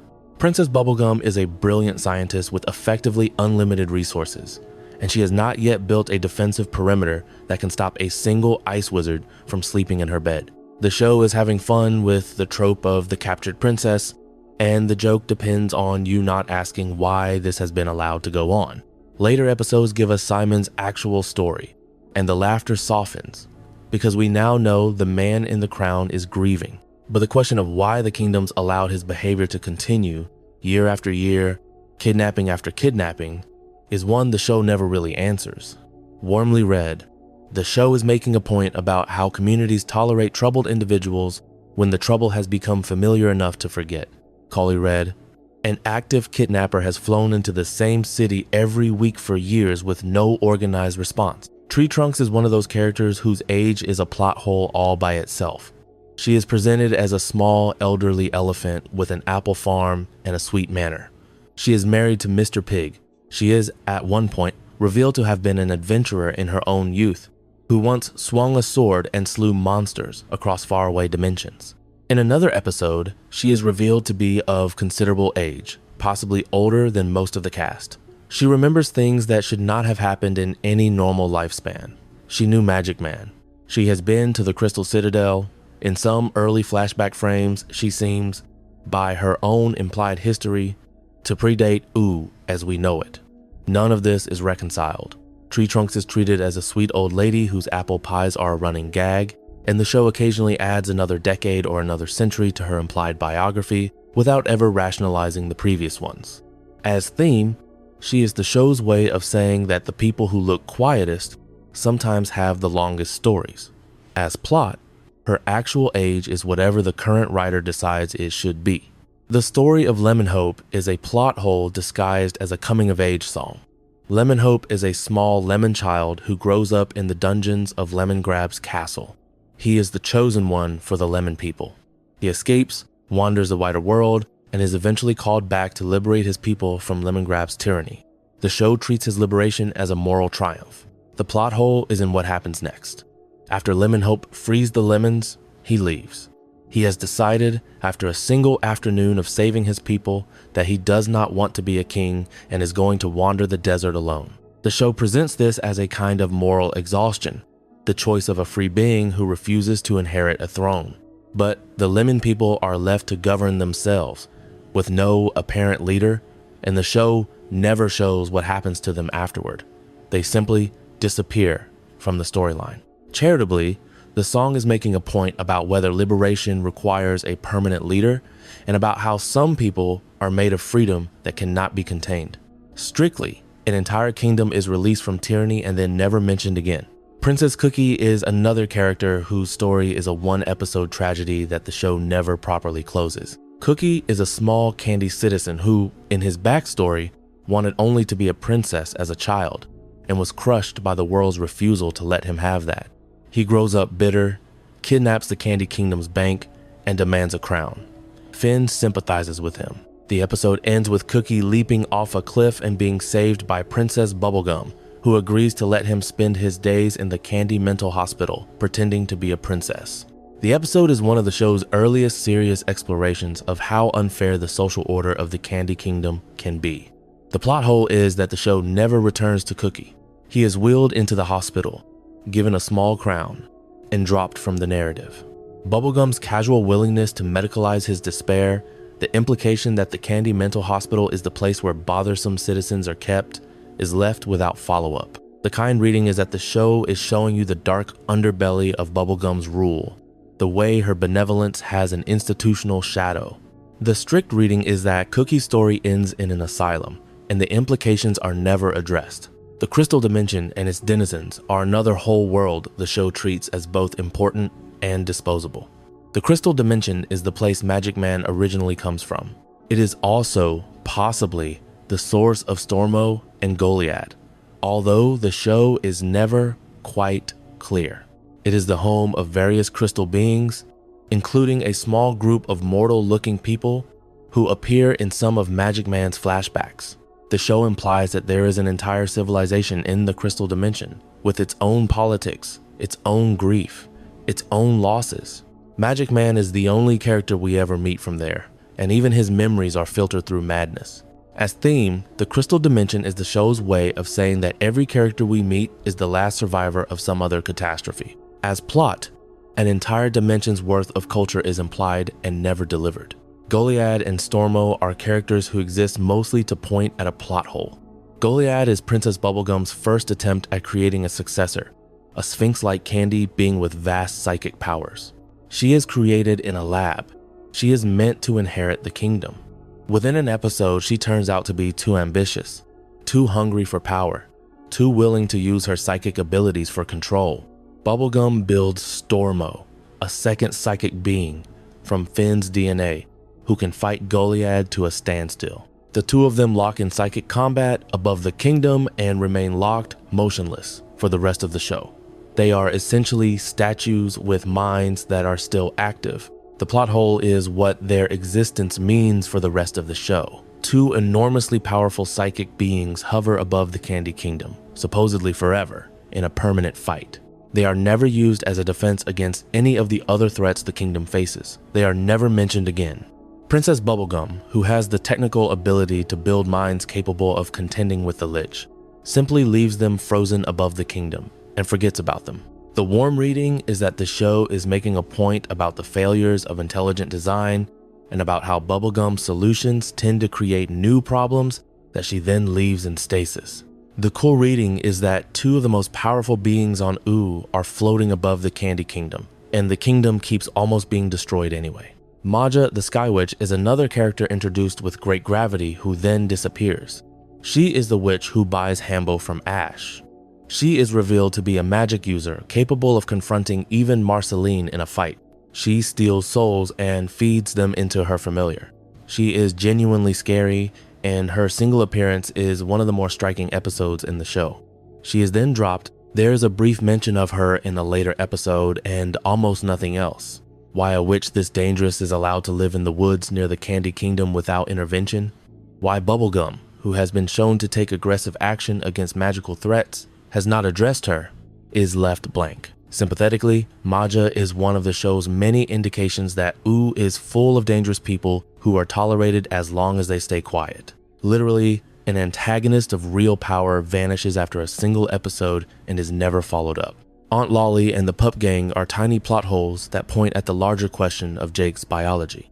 The Pup Gang are 5 small children, all clearly part dog and part something else, who are born to Jake and Lady Rainicorn over the course of the show. They grow at extraordinary speed.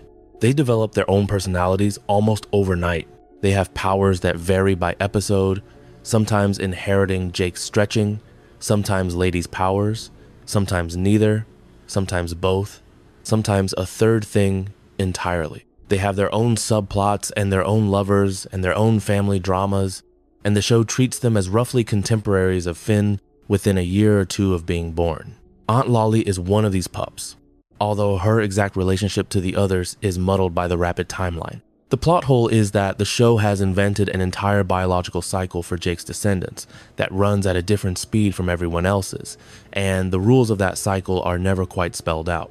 The pups grow up quickly. They have children of their own quickly. By the time of the finale, Jake's descendants are everywhere, and they are not the same age as their parent or each other. As theme, the show is making a quiet point about how time moves differently for parents than for their children. As plot, Jake's family runs on its own clock, and the clock has no consistent setting. The cosmic owl, death, Prismo, and the wider metaphysical bureaucracy create a structural plot hole the show only halfway addresses. The cosmic owl appears in dreams. Death runs the underworld. Prismo grants wishes. There are also the gods, the GOLB, GROB, GOB, and GOB, whom the candy people occasionally pray to. There are the catalyst comets, which are sentient and arrive on a long orbital schedule. There is a god of war who is mentioned offhand. There are creators of universes. And there are administrators of dimensions. And there are entire categories of being whose existence is established and then never explored. The show implies that there is a wider order to the multiverse, with rules and ranks and jurisdictions, and almost none of these are ever mapped. Whether the cosmic owl reports to death, whether Prismo answers to anyone, whether GOLB is a real god or a folk memory, is left fundamentally unclear. Charitably, the show is gesturing at a metaphysics it never plans to explain, and that gesture is its own kind of art. Plainly, the spiritual hierarchy of the universe has dozens of officers and no clear chain of command. Finn's right arm and what happens to it across the show is its own small saga of inconsistencies.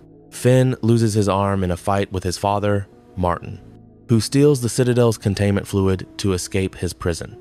The grass sword wraps around the stump and a new arm grows from it, a green plant arm made of the same magic the sword was made of. Finn lives with this arm for some time. It is part of his body. It feels things. Later, the grass arm grows into Fern, the second Finn, leaving Finn with a normal flesh arm again, which he did not have moments before. The show provides a wave of vague magic and moves on. The exact mechanism by which a human boy regrows a flesh arm out of nothing once a magical arm has been pulled off him is left almost entirely unexplained. The grass arm was alive, the flesh arm is alive, the body underneath presumably did not also have a second arm waiting in reserve, and yet the wound is healed and the arm is there. Generously, the show is suggesting that Finn's body is more flexible than we have been told, perhaps because of his island's lineage, perhaps because his arm was always going to grow back, perhaps because the grass sword carried the pattern of his lost limb and gave it back. Strictly, an arm spontaneously regenerates and the show does not feel the need to explain it. Lady Rainicorn and her family raise another set of small but real plot holes. Lady is a Rainicorn, a being made out of refracted color, the granddaughter of an old Rainicorn family that lived through the Mushroom War. Her parents speak Korean, the same language she speaks, although the show is set 1,000 years after Korea as a country has ceased to exist. The Rainicorns are shown to be a small culture, with their own customs, their own diet, their own history of separation from humans. They had a prejudice against humans during the war, which is part of the reason Lady's parents are wary of Jake. The plot hole is the same as with several other survivor cultures. How a single, small linguistic group has survived intact for 1,000 years, how their Korean has not drifted into something unrecognizable, how their family has continued without intermingling with the other surviving cultures, is something the show simply takes for granted. As theme, the Rainicorns are a tribute to the way diaspora cultures hold on to their language even as their world changes around them. As plot, 1,000 years of cultural drift have somehow left Korean perfectly preserved with no native human speakers anywhere. The grass sword's previous owner is one of the show's most carefully placed retcons. In the original episode where Finn obtains the sword, it is given to him by a smiling grass wizard with no particular fanfare. Later episodes reveal that the sword was actually being passed to him as part of a curse aimed at his father Martin, that the wizard was working with Martin's old enemies, that the grass demon inside the sword was meant to slowly take Finn over as punishment for his father's crimes. None of this is foreshadowed in the original episode. It is a complete reweighting of an artifact that the show treated as casual loot. Charitably, the show is doing the kind of long-form mythology where seemingly small objects turn out to carry generational weight. Plainly, the sword's actual origin is added on years after the fact, and the original episode would have looked entirely different if the writers had known where this thread would lead. The way Princess Bubblegum experiments with life and treats living beings as drafts is a thematic vein the show runs through repeatedly, and the plot hole inside it is moral as much as factual. Bubblegum builds Lemongrab. She builds Goliad. She builds Stormo. She edits the Candy People's memories. She has, by her own admission, performed surgeries on herself across centuries. She has spied on her own citizens. She has, in one episode, secretly modified the Candy People's brains to make them more obedient. The show plays each of these acts in the moment as a separate small crisis, and Bubblegum is rebuked by Finn, or by Marceline, or by her own conscience. And then the next episode begins, and her record is mostly forgiven. The cumulative weight of what she has done is rarely brought up. She is, by the standards of the show's own laws, a serial transgressor who has been allowed to remain on the throne by the simple fact that Ooo does not really have laws. The kind reading is that the show is making a quiet argument about how power tends to permit itself and how the people who build the kingdom tend to be the people who break it most often. The strict reading is that Bubblegum's accountability is reset between episodes, and the consequences of her experiments never quite reach her. Memory loss is the engine of so many of the show's biggest scenes that it is worth pulling out as its own plot hole.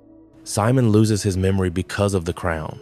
Marceline loses hers when she eats certain memory, removing fruit. Princess Bubblegum has been shown to remove her own and other people's memories with surgical precision. BMO has memory gaps that the show never quite explains. Jake forgets things, Finn forgets things.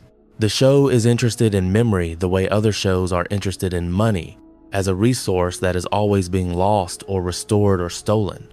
The plot hole is that the rules of memory loss are different every time. Sometimes a lost memory can be recovered with a single emotional trigger. Sometimes it is lost forever, sometimes it is partial, sometimes complete, sometimes the affected character knows they have lost something, sometimes they do not. The show is not really trying to be consistent here, because the dramatic point in each case is different, but the cumulative effect is that no one in Ooo can be trusted to remember their own past, and the show has set itself up as the only reliable witness. As theme, that is, the show admitting that its real subject is grief, which is a kind of memory damage. As plot, the rules of remembering and forgetting are different in every episode. The Catalyst Comet is one of the show's most important offstage forces, and one of its most contradictory. The comet, or comets, are sentient beings that visit Earth on a long orbital cycle. One of them caused the Mushroom War. Another, or possibly the same one, appears in the 6th season finale and offers Finn a chance to transcend his body and become a comet himself. Orgalorg has been waiting for one. Magic Man worships their general energy. The show implies that the comets are part of a larger metaphysical pattern, that they have always been visiting Earth, that each comet has a name and a purpose. The plot hole is that the show contradicts itself about how many comets there are, when they arrive, and what they actually do. The first comet, the one that brought the Lich, is the most important event in the show's backstory. The second comet, the one that visits Finn in the present, never refers to the first in any direct way, whether they are members of the same race, or rival beings, or aspects of one larger thing is left undefined. Sympathetically, the comets are the show's way of saying that the world is part of a cosmic cycle that we only ever see fragments of. Literally, the cycle has different rules every time it appears. The Wishroom rules deserve their own small chapter, because the show breaks them so often. Prismo grants wishes. The wishes rewrite reality. Once granted, a wish is permanent, unless cancelled by the original wisher or by the destruction of the Wishroom. That is the rule the show gives us first. Then, the rule changes. Wishes can be undone by other wishes. Wishes can be partial. Wishes can be misinterpreted by Prismo. Wishes can be subverted by clever phrasing. By the time the Wishroom appears in its 3rd or 4th episode, the rules have shifted enough that the only consistent fact about the Wishroom is that whatever Prismo grants will become a problem in the next act. Charitably, the Wishroom is the show's way of saying that no act of will is ever as clean as we want it to be. Plainly, the mechanism by which wishes work is reinvented in every episode that uses it. The GOLB religion, or GROB, or GOB, or GOLB, is one of the show's quieter, unresolved threads. The Candy People pray to GOLB and his brothers. a group of large floating creatures who appear in some episodes as actual cosmic entities and in others as comic relief background characters. They are simultaneously presented as real gods with the power to grant prayers and as ordinary beings in a much wider multiverse, no more divine than any of the other dozen powerful figures the show has introduced. The Candy People's faith in them is shown to be sincere. There are temples, there are prayers, there are rituals. The show treats this with affection, but it never decides whether GOLB is real in the sense that the cosmic owl is real, or only real in the sense that any belief is real to the believer. As theme, the show is making a kind point about the gentle delusions of small kingdoms. As plot, the actual nature of the GOLB figures, whether they intervene, whether they listen, whether they exist at all in the form the Candy People imagine, is left almost entirely unspecified. Hunson Abadir has a structural plot hole that goes deeper than his Nightosphere problem. He is presented as the Lord of Evil, the ruler of demons, the wielder of an amulet that can destroy souls. He is also presented as Marceline's awkward dad. The show wants both of these things to be true, and it leans into the comedy of having a cosmic evil whose biggest failure is being a bad listener. The plot hole is in the show's repeated suggestion that Hunson is the source of the Nightosphere's authority, that without him, the entire dimension would collapse. If that is true, then Hunson's repeated absences from the Nightosphere, his trips to Ooo to visit Marceline, his time spent eating fries with his daughter in the human world, should be having catastrophic effects on the dimension he supposedly rules. The show never shows those effects. Hunson can be gone for a week, and the Nightosphere keeps running. The warm reading is that the Nightosphere runs itself, and Hunson's claim to power is partly a story he tells. The cool reading is that his rulership is given enormous weight when the story needs it, and almost no weight the rest of the time. Cinnamon Bun is one of the show's most carefully reset characters, and the reset is a plot hole all by itself. For the first several seasons, he is portrayed as a slow, sweet, half-baked candy citizen, with the IQ of a small bun and the heart of a friend. The show plays him for gentle humor. Then, in a later episode, when the Flame Princess is in need of a champion, Cinnamon Bun reveals that he is in fact entirely lucid, that his slow exterior is a kind of armor or cover, that he has been hiding a much sharper intelligence underneath. He stands up, speaks in full sentences, swears himself to Flame Princess as her knight, and from then on, he is functionally a different character. The plot hole is that the show never explains what he was hiding from, or why, or how. Was he pretending to be slow for his entire life as a defense against the Candy Kingdom? Was he genuinely slow until some change in his biology gave him sharpness? Did Princess Bubblegum, in one of her experiments, fully bake him the way she had been suggesting all along? The show drops a single line about him being baked all the way and moves on. As theme, Cinnamon Bun's transformation is a metaphor for the way some people only become themselves when someone finally takes them seriously. As plot, his entire previous personality is retroactively redefined without any chain of cause. The dungeon train is one of the show's most metaphysically loaded settings, and it is one the show visits twice and then drops. The train runs through an underground tunnel network. Each car contains a different dungeon. Each dungeon contains a monster. Each monster has a treasure. The train has no end. It is implied to have been running for centuries, possibly forever, and the people who ride it are eventually consumed by its rhythm and never get off. Finn nearly becomes one of those riders in the train's first appearance. He is saved by Jake, who notices that he has stopped sleeping and has begun to lose track of what he is fighting for. The dungeon train is then mentioned only sparingly in later episodes. Its origin is never explained. The architecture of an endless train of dungeons sitting underneath Oo's grasslands is never investigated. Sympathetically, the dungeon train is the show's purest metaphor for the way constant action can become its own kind of stasis. Literally, an enormous and dangerous piece of infrastructure exists underground without history or explanation. The Mountain Man, the Crystal Guardian, and the various other gigantic beings who appear in single episodes form their own loose category of unresolved characters. The show is fond of introducing a colossus, a wandering humanoid the size of a hill, who has some quiet business with the world, who is encountered briefly by Finn and Jake, and who then walks out of frame, never to be seen again. The Mountain Man is one of these. He is shown to have been wandering for centuries. He is shown to have his own slow inner life. The episode treats him with respect, and the boys part from him on good terms, and the show never returns to him. There are perhaps half a dozen of these wandering colossi across the series. They are not cataloged.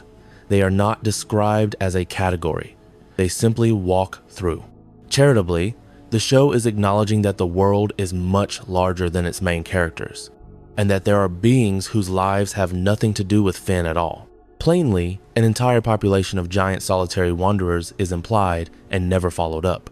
Susan Strong's metal chip and her implied history with the islands deserves a second pass, because the show drops more than one piece of evidence about her and never connects them. In her later episodes, Susan is shown to have memories of an underwater city, of a romantic relationship with a young woman named Frida, and of a community that lived under the surface of the ocean and worshipped a wave. She has scars on her head where the chip was inserted. She remembers parts of her childhood with vivid detail and other parts not at all. The Islands miniseries shows a thriving human society on a guarded archipelago. The connections between Susan's underwater city and the island's surface society are never made. Are the two related? Is the underwater city a colony of the islands? Are the high humans of the sewers refugees from one of those societies? The show drops hints toward all of these possibilities and confirms none of them. As theme, Susan's broken memory is the show's most direct portrayal of how trauma fragments a life. As plot, an entire alternative humanity is implied and never delivered. The Time Sandwich episode and Magic Man's larger experiments with time are another running set of contradictions. Magic Man has the ability to slow or stop time. He has used it to torment Jake. He has used it for petty pleasure.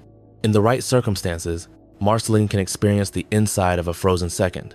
The rules of who can manipulate time and to what degree are different in every episode. Magic Man is occasionally shown to be capable of vast time travel, capable of skipping centuries forward and back. In other episodes, he is barely able to manage a few seconds. Generously, the rules of time in the show bend to suit the storytelling, which is what time does in dreams. Strictly, no character has a consistent ability with respect to time, and the show treats time as another magical resource that exists when the writers need it. The Fionna and Cake universe deserves a second look, because the show has done more with it than just the Ice King's fan fiction. In one late episode, Fionna and Cake are shown to be aware of the Ice King's existence, possibly as a god writing their stories. In another, they appear in the multiverse alongside other parallel selves of the main characters. In the recent expanded material, they are essentially full citizens of their own reality, with their own continuity. None of these is exactly the same as any of the others. Are Fionna and Cake fictional? Are they real in a parallel dimension? Are they real because the Ice King wrote them into being? Are they part of a multiverse that has always been there? The kind reading is that the show is making a clever point about how fiction and reality are continuous, and about how characters in a story can develop a kind of momentum that escapes the writer. The strict reading is that 3 or 4 different explanations for Fionna and Cake's status all coexist, with no clear ranking. The candy zombies introduced in the very first episode are a plot hole that the show only acknowledges once. In the first episode of the show, Princess Bubblegum's experiments accidentally produce a wave of candy zombies, sweet citizens raised from the dead to eat their living neighbors. Finn defeats them. The show implies that the dead citizens are now dead again. In a later episode, Bubblegum admits that she has been raising candy citizens from biomass for many years, which raises the question of whether the zombies were really dead in the first place, and whether the candy people we see every day are themselves resurrected versions of earlier candy citizens. The show never quite resolves this. Whether a candy citizen who dies can be remade, whether their consciousness continues, whether the citizens themselves know how many times they have been remade, is left almost entirely unstudied. Charitably, the show is asking a quiet question about whether continuity of consciousness matters as much as we think it does. Plainly, the candy people may or may not be on their 3rd or 4th body, with no documentation. The Lich's many plans never quite reach a coherent conclusion, and that incoherence is itself a plot hole. He wants to extinguish all life. He wants to corrupt Sweet Pea. He wants to invade the Wishroom. He wants to escape the Citadel. He wants to access alternate timelines. Each of these goals is presented at some point as his actual primary objective, and they do not all add up to a single plan. Some of them contradict each other. A villain who wants to end all life should not need to bargain with a Wishroom owner. A villain who wants to corrupt one child should not also need to invade a multi-dimensional prison. The show treats the Lich as essentially opportunistic, taking whatever path forward presents itself, and that is consistent with the way an entropy entity might behave.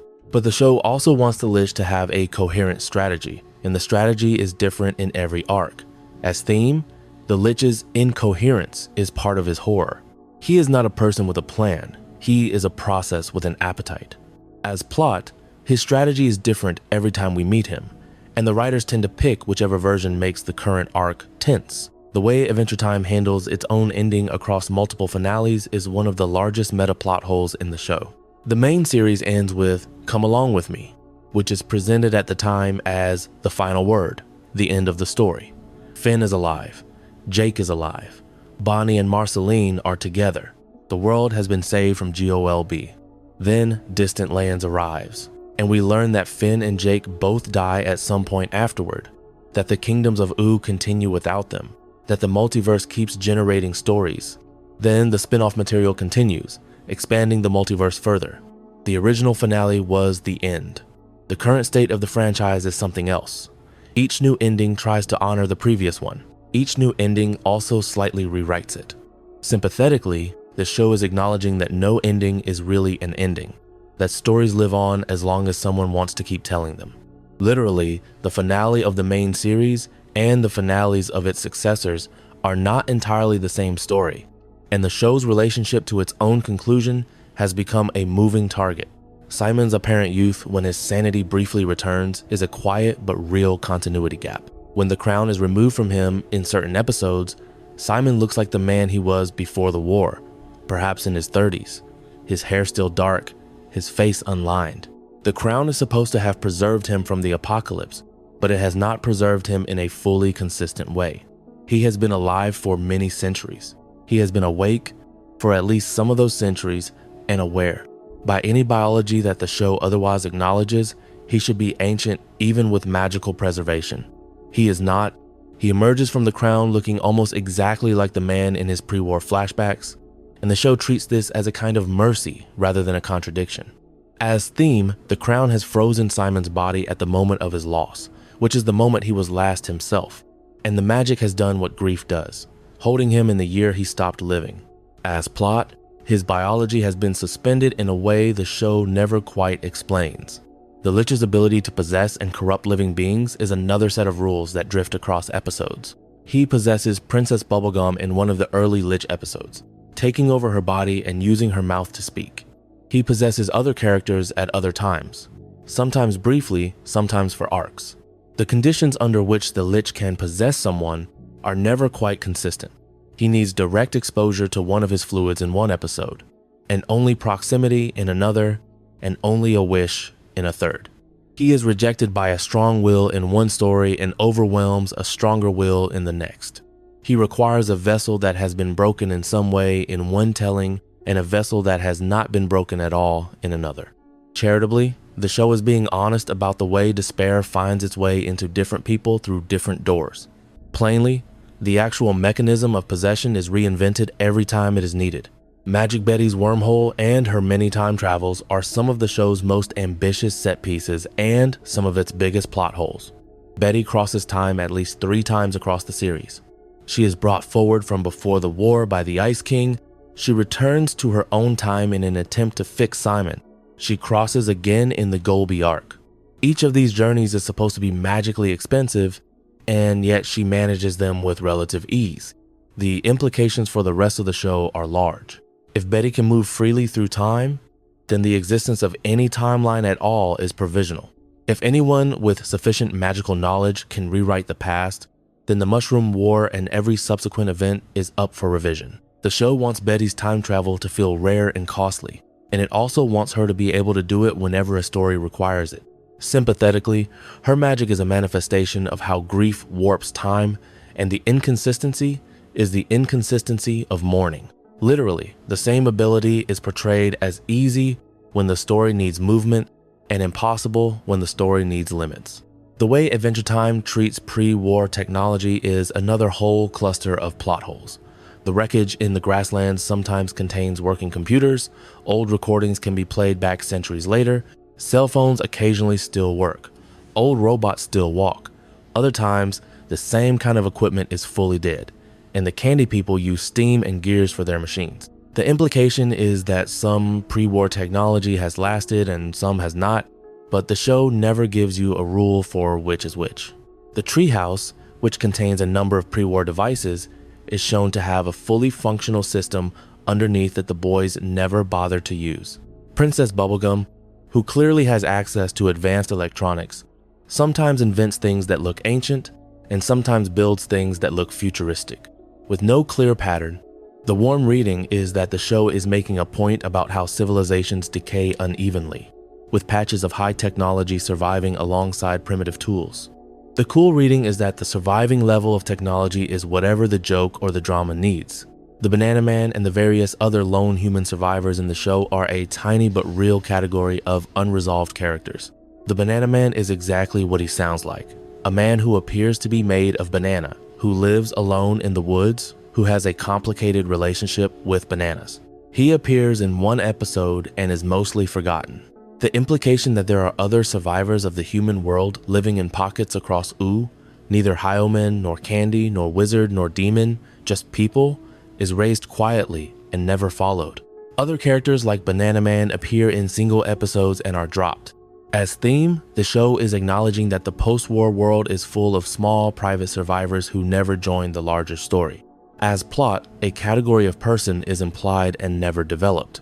The candy biology of Princess Bubblegum's body has its own ongoing inconsistency that the show only addresses once. Bubblegum is shown to be capable of changing her age by reabsorbing biomass and re-emerging at a different stage.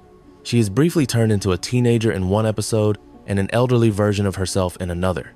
The implication is that her body is fully programmable, that she can be any age she chooses at any moment. If that is true, then the question of why she ages at all, why she does not simply keep herself in her physical prime forever, is one the show never quite answers. Either she has chosen to age out of some belief about responsibility, or her aging is involuntary, or her aging is partly cosmetic.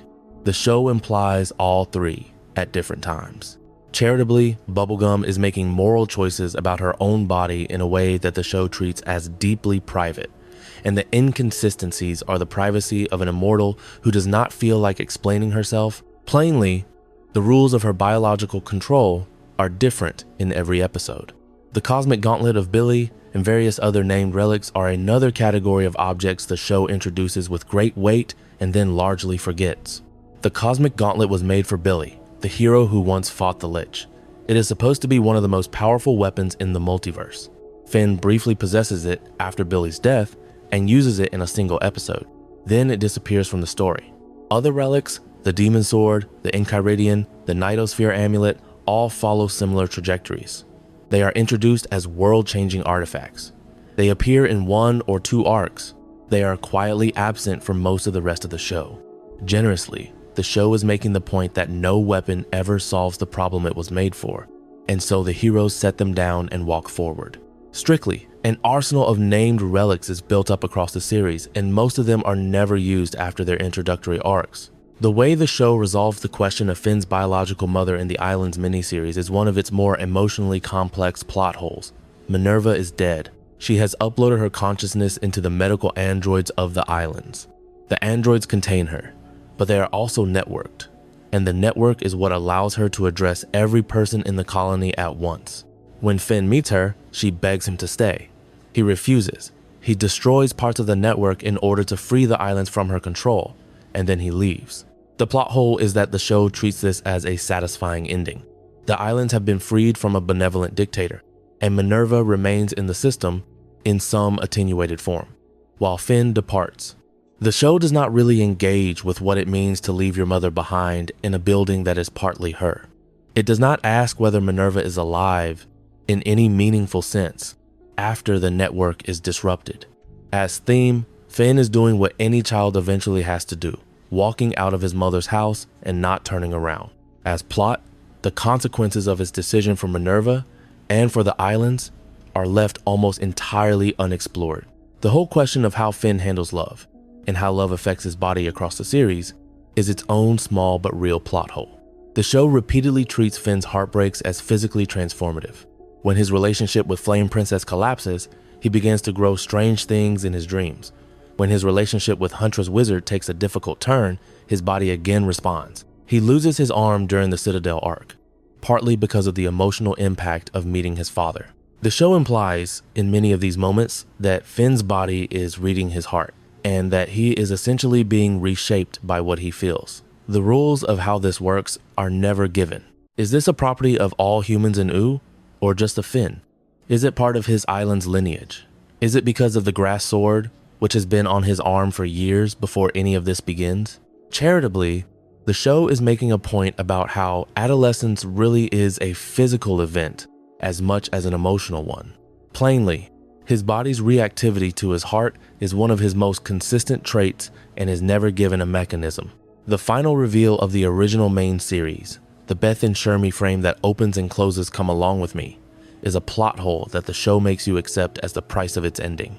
The story we have been following the whole time is shown to be a story being told by an older BMO to two new young heroes in some far future, a great many years after the events of the main run. We have been watching all along, a tale that has already become legend in its own world. The plot hole is that this future is presented as continuous with the world we have seen, but with details that do not quite match.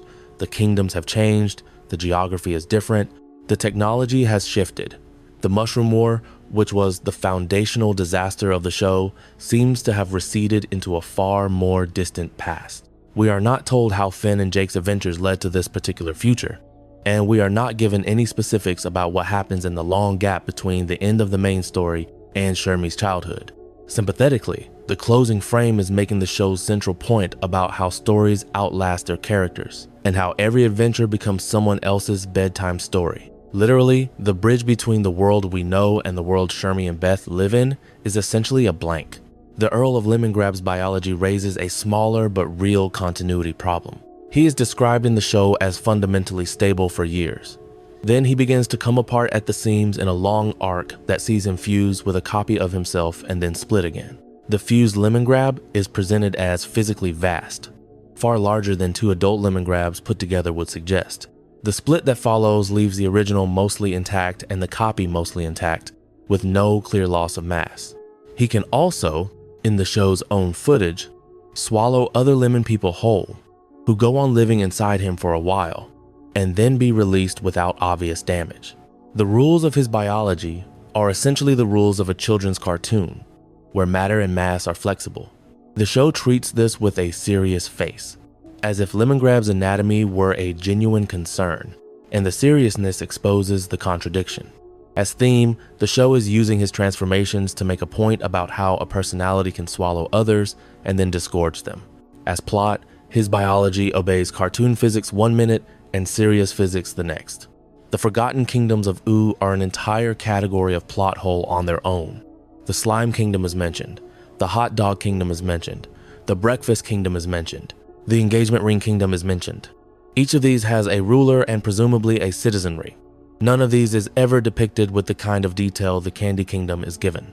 Slime Princess and Hot Dog Princess attend princess gatherings, give speeches, vote on princess matters, and then return to kingdoms we essentially never see. The show implies that Ooo is governed by an enormous council of small monarchies, each with its own internal life, and the show simply never shows us those internal lives. Where do slime citizens live? What do they eat? How does Hot Dog Princess feed her people? What economy connects these kingdoms?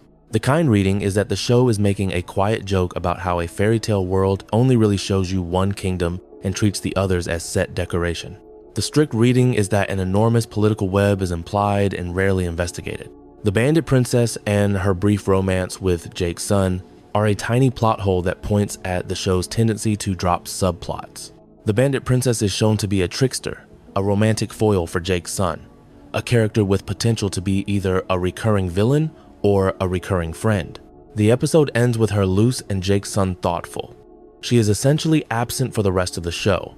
The same fate befalls many of the show's secondary characters. They are introduced with the potential to become major figures, and the show then sets them aside because the main plot has moved on. Charitably, this is a show about a small group of central friends and side characters who do not gravitate into that orbit, naturally drift back out. Strictly, dozens of potential recurring characters are abandoned after their introductory episodes.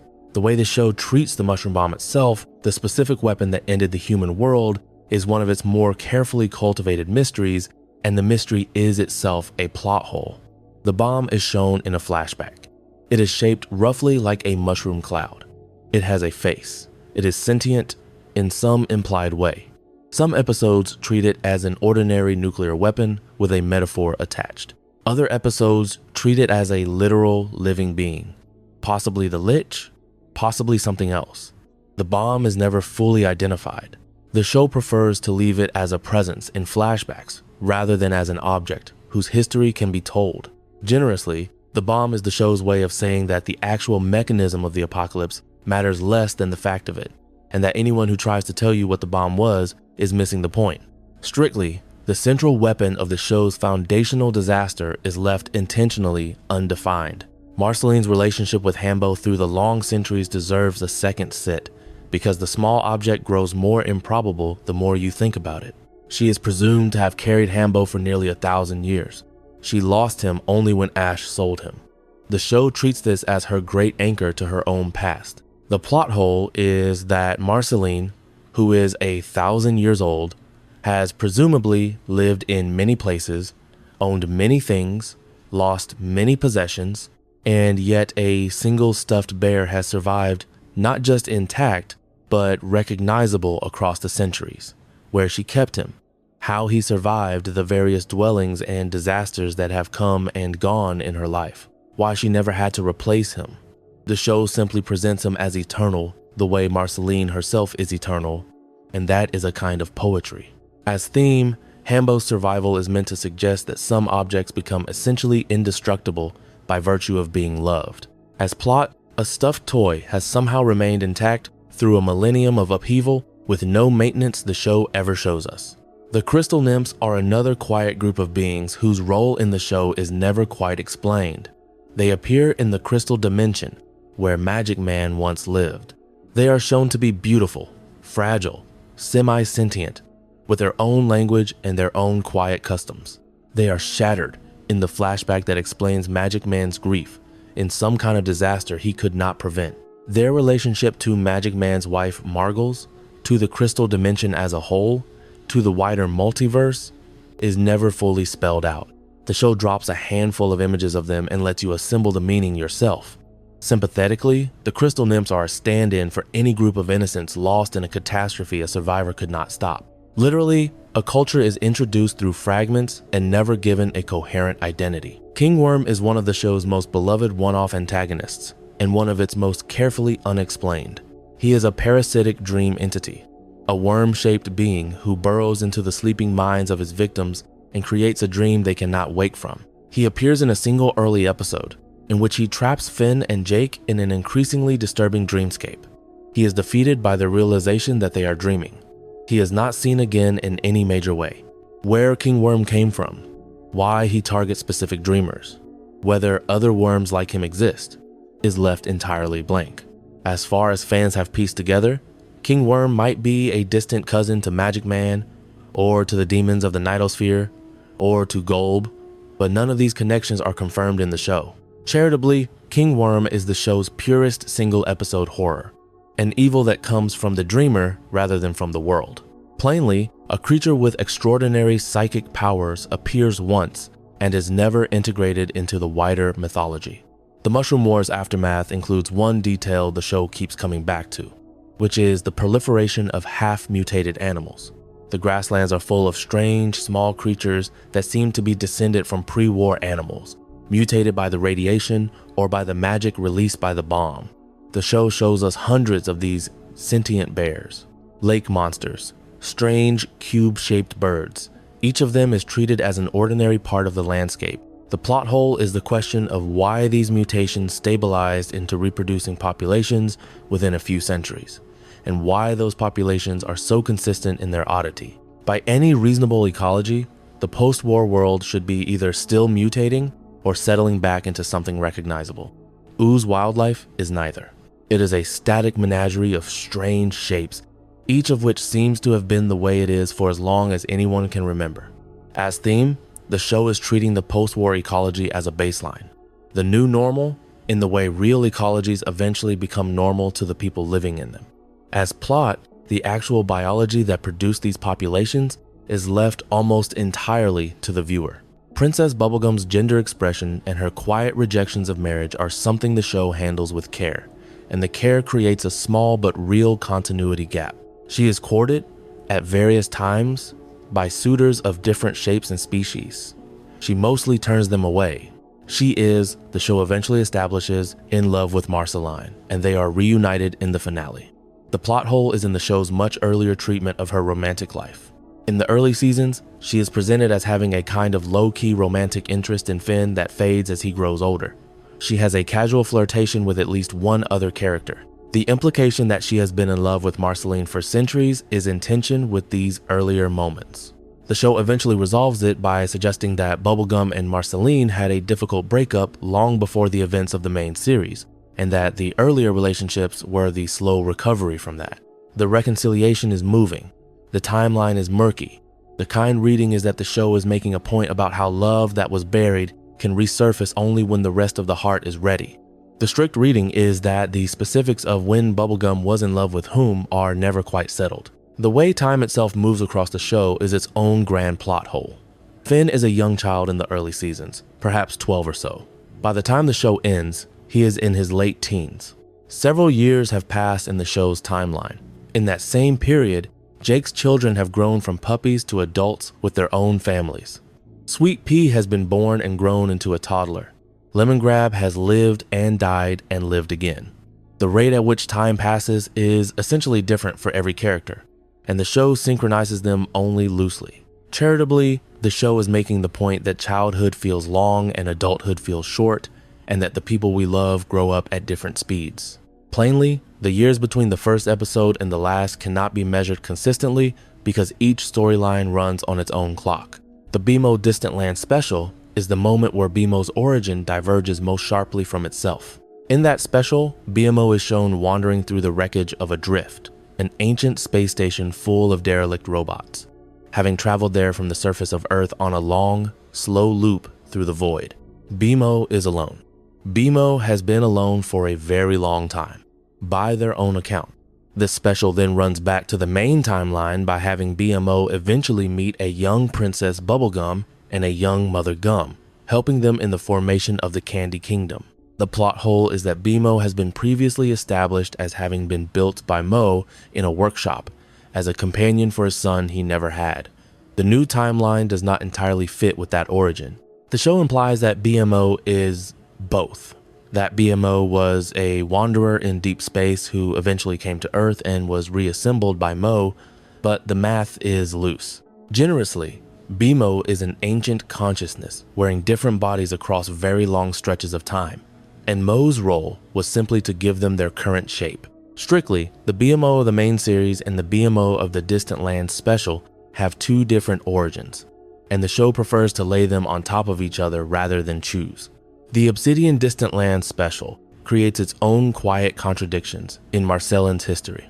The special expands on the story of her mother Elise, gives her mother a specific song, and connects her to a wider tradition of elemental music and lore. The connection between Elise and the ice elementals is not strongly implied in the main series. The show treats Elise, where it shows her at all, as a small human woman who held Marceline as a small half-demon child. The Obsidian special adds layers to this that are emotionally satisfying but not previously foreshadowed.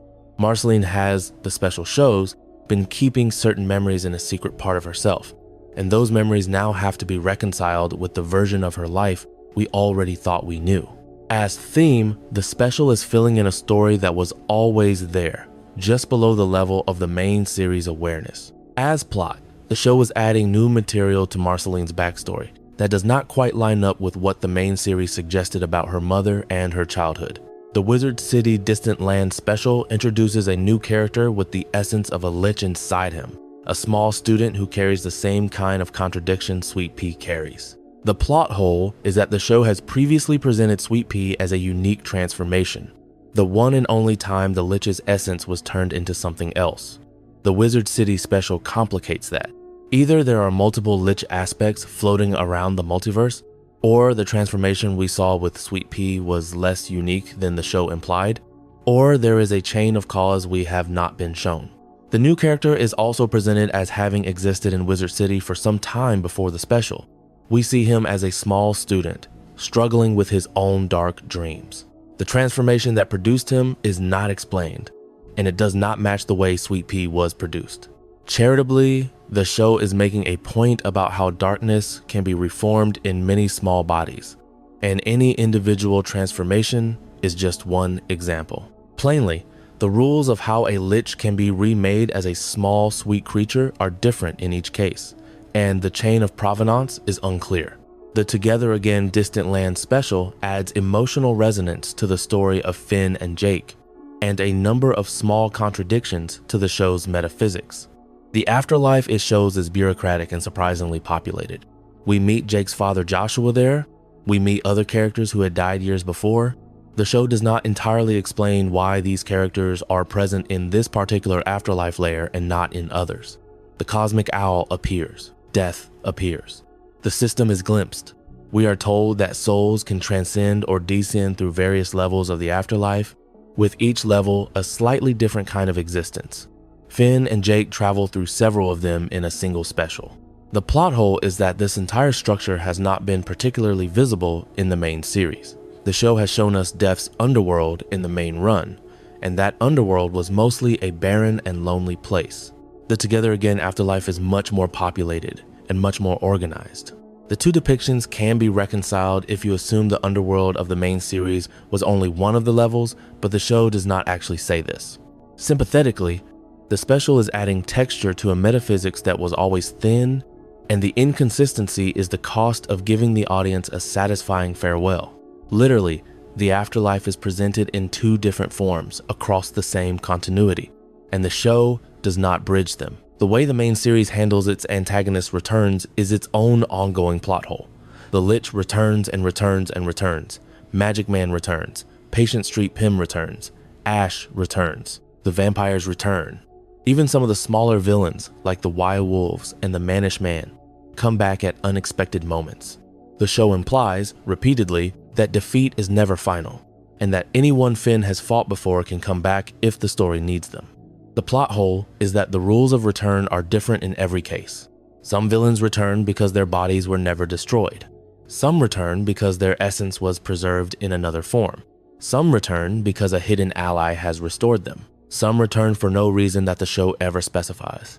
By the end of the main series, the only consistent fact about defeat in Adventure Time is that it is provisional. The kind reading is that the show is making a deliberate point about how the things we think we have beaten always come back wearing a different face. The strict reading is that the rules of defeat and return are essentially unwritten. The Tree Trunk subplot involving her abduction by aliens, her brief stint as a galactic queen, and her return to her apple farm is one of the more delightful and most contradictory pieces of the show's mythology. Tree Trunks is taken from her home, becomes the bride of an alien king, lives an entire life among the stars, and then returns to her old life on Ooo, more or less unchanged. The show plays the episode for charm, and it does charm. The plot hole is that the rules of space travel implied by her abduction are entirely different from the rules implied by the rest of the show. Aliens can travel to Earth casually and then leave again. Earth has been visible to the larger galaxy the whole time.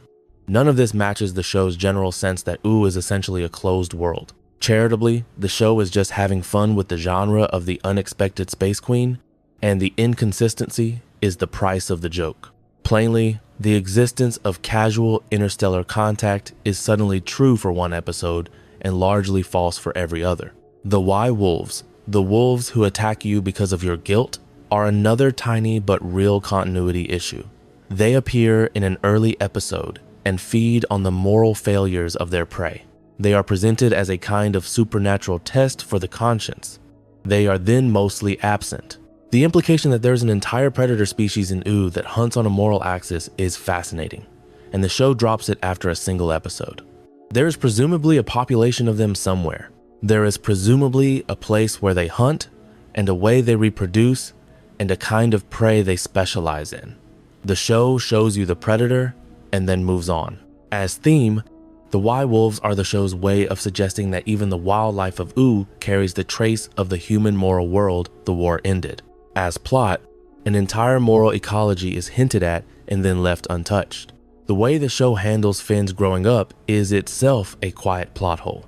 He starts the show as a small boy, 12 years old, dreaming of being a hero. He ends the main series as an older teenager, perhaps 17, with more complicated feelings and a more compromised sense of heroism. The growth is real, and the show takes it seriously. The plot hole is in the irregular rate at which he ages. Sometimes a year of in-show time passes in a single episode. Sometimes years pass between episodes with no indication. Finn's friendships, his relationships, his physical body, all change at slightly different rates. Princess Bubblegum, who is functionally an immortal, appears to age slightly across the series, but not at the same rate as Finn. The other immortals appear not to age at all. The show is doing something deeply true about how time feels different for different people. It is also, by the rules of ordinary continuity, contradicting itself. Sympathetically, this is the price of taking adolescence seriously in a fantasy world. Literally, the show's clock runs on roughly a dozen different speeds. The way the show handles the question of Finn's brother in the Distant Lands continuation deserves a second look, because the show finally answers it in a way that opens new holes. In the older material, the brother is a vision, a possibility, a quiet hug in a dream. In the later material, the show implies that the brother is a real person, a half-human child of Martin's from another relationship, who exists in some specific corner of the multiverse. The implication is that Finn is not alone in having his father's blood, that there are other partial humans out there, that Martin's history is wider than even the islands suggested. The show drops this and moves on. The brother's name, his current life, his actual relationship to Finn are all left unspecified. Charitably, the show is reaffirming its central point about how family always turns out to be wider than you thought. Plainly, a major character is introduced and then essentially withdrawn before he ever appears, and his existence carries implications the show declines to follow. Cake and Lord Monochromicorn, the gender-swapped counterparts of Jake and Lady Rainicorn, exist in their own little knot of inconsistency. They appear in the Ice King's fan fiction. They appear again in the multiverse. They are eventually given real lives in the expanded material. Their relationship to each other is essentially identical to the one between Jake and Lady, with a similar family structure.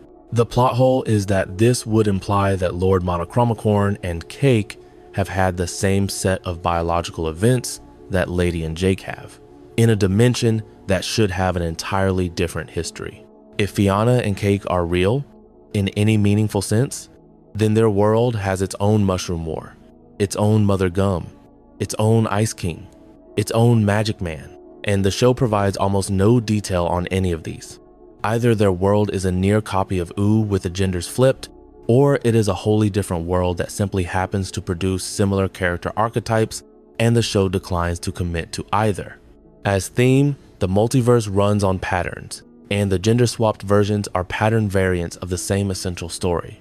As plot, a parallel world is implied with no concrete history of its own. The way the show treats the mushroom bomb's release of magic into the world is one of the largest unstated assumptions in its mythology. The implication, drawn from various flashbacks and scattered lines, is that the bomb did not just destroy the human world. It also released magic that had been suppressed or hidden or simply unmanifested, while humans ruled the planet. After the bomb fell, magic became visible. Talking animals, candy beings, ice wizards, demons, all began to emerge or to be created. The show never quite says this directly, but the implication is in every aspect of its post-war world.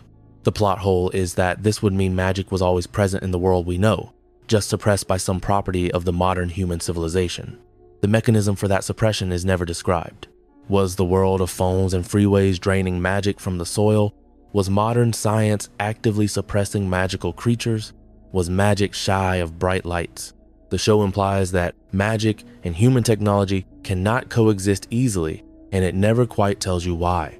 Generously, the show is making a kind argument about how a certain kind of civilization crowds out other kinds of being, and the war was at least partly a release of what had been displaced.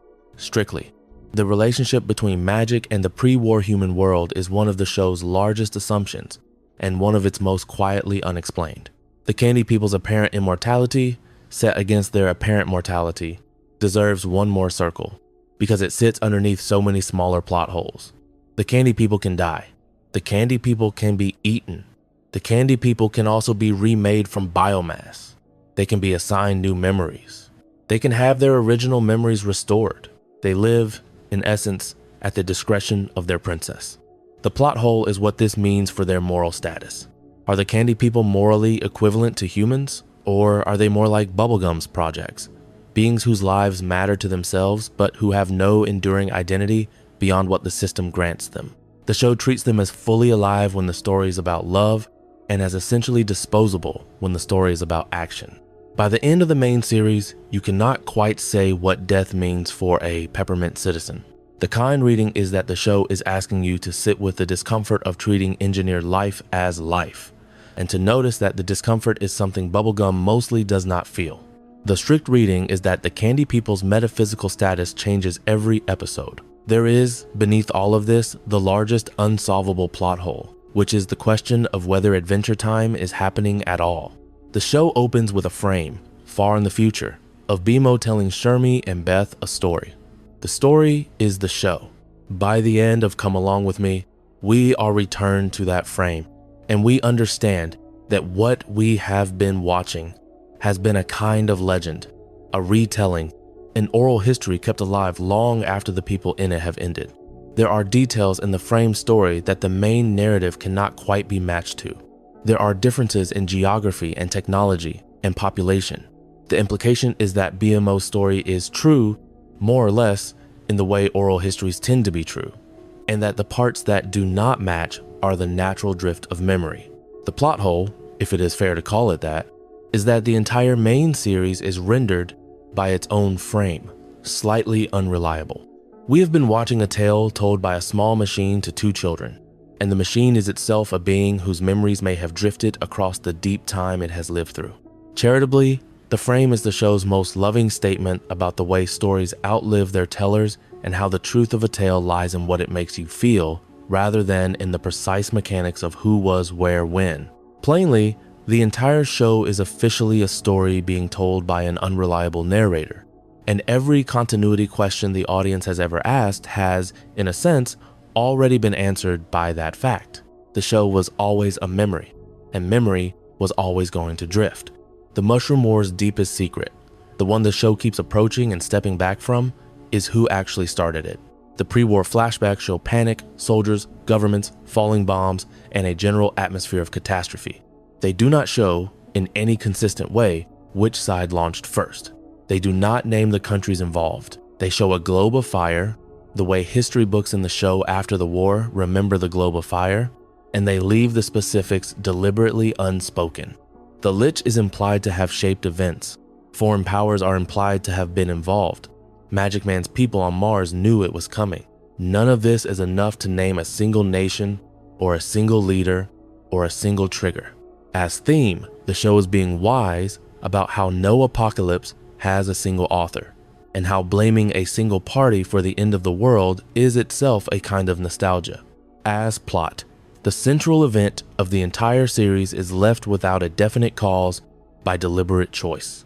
The Candy People's calendar and the way time is marked in Ooo is one of the smallest plot holes and one of the strangest. The Candy People celebrate certain holidays, they mark certain days, they have, in their kitchens and their schedules, the rhythm of a year. The year they keep is approximately our own. They celebrate something like a winter holiday. They keep something like a spring planting. They mark something like a harvest. None of this matches the climate that Ooo seems to have.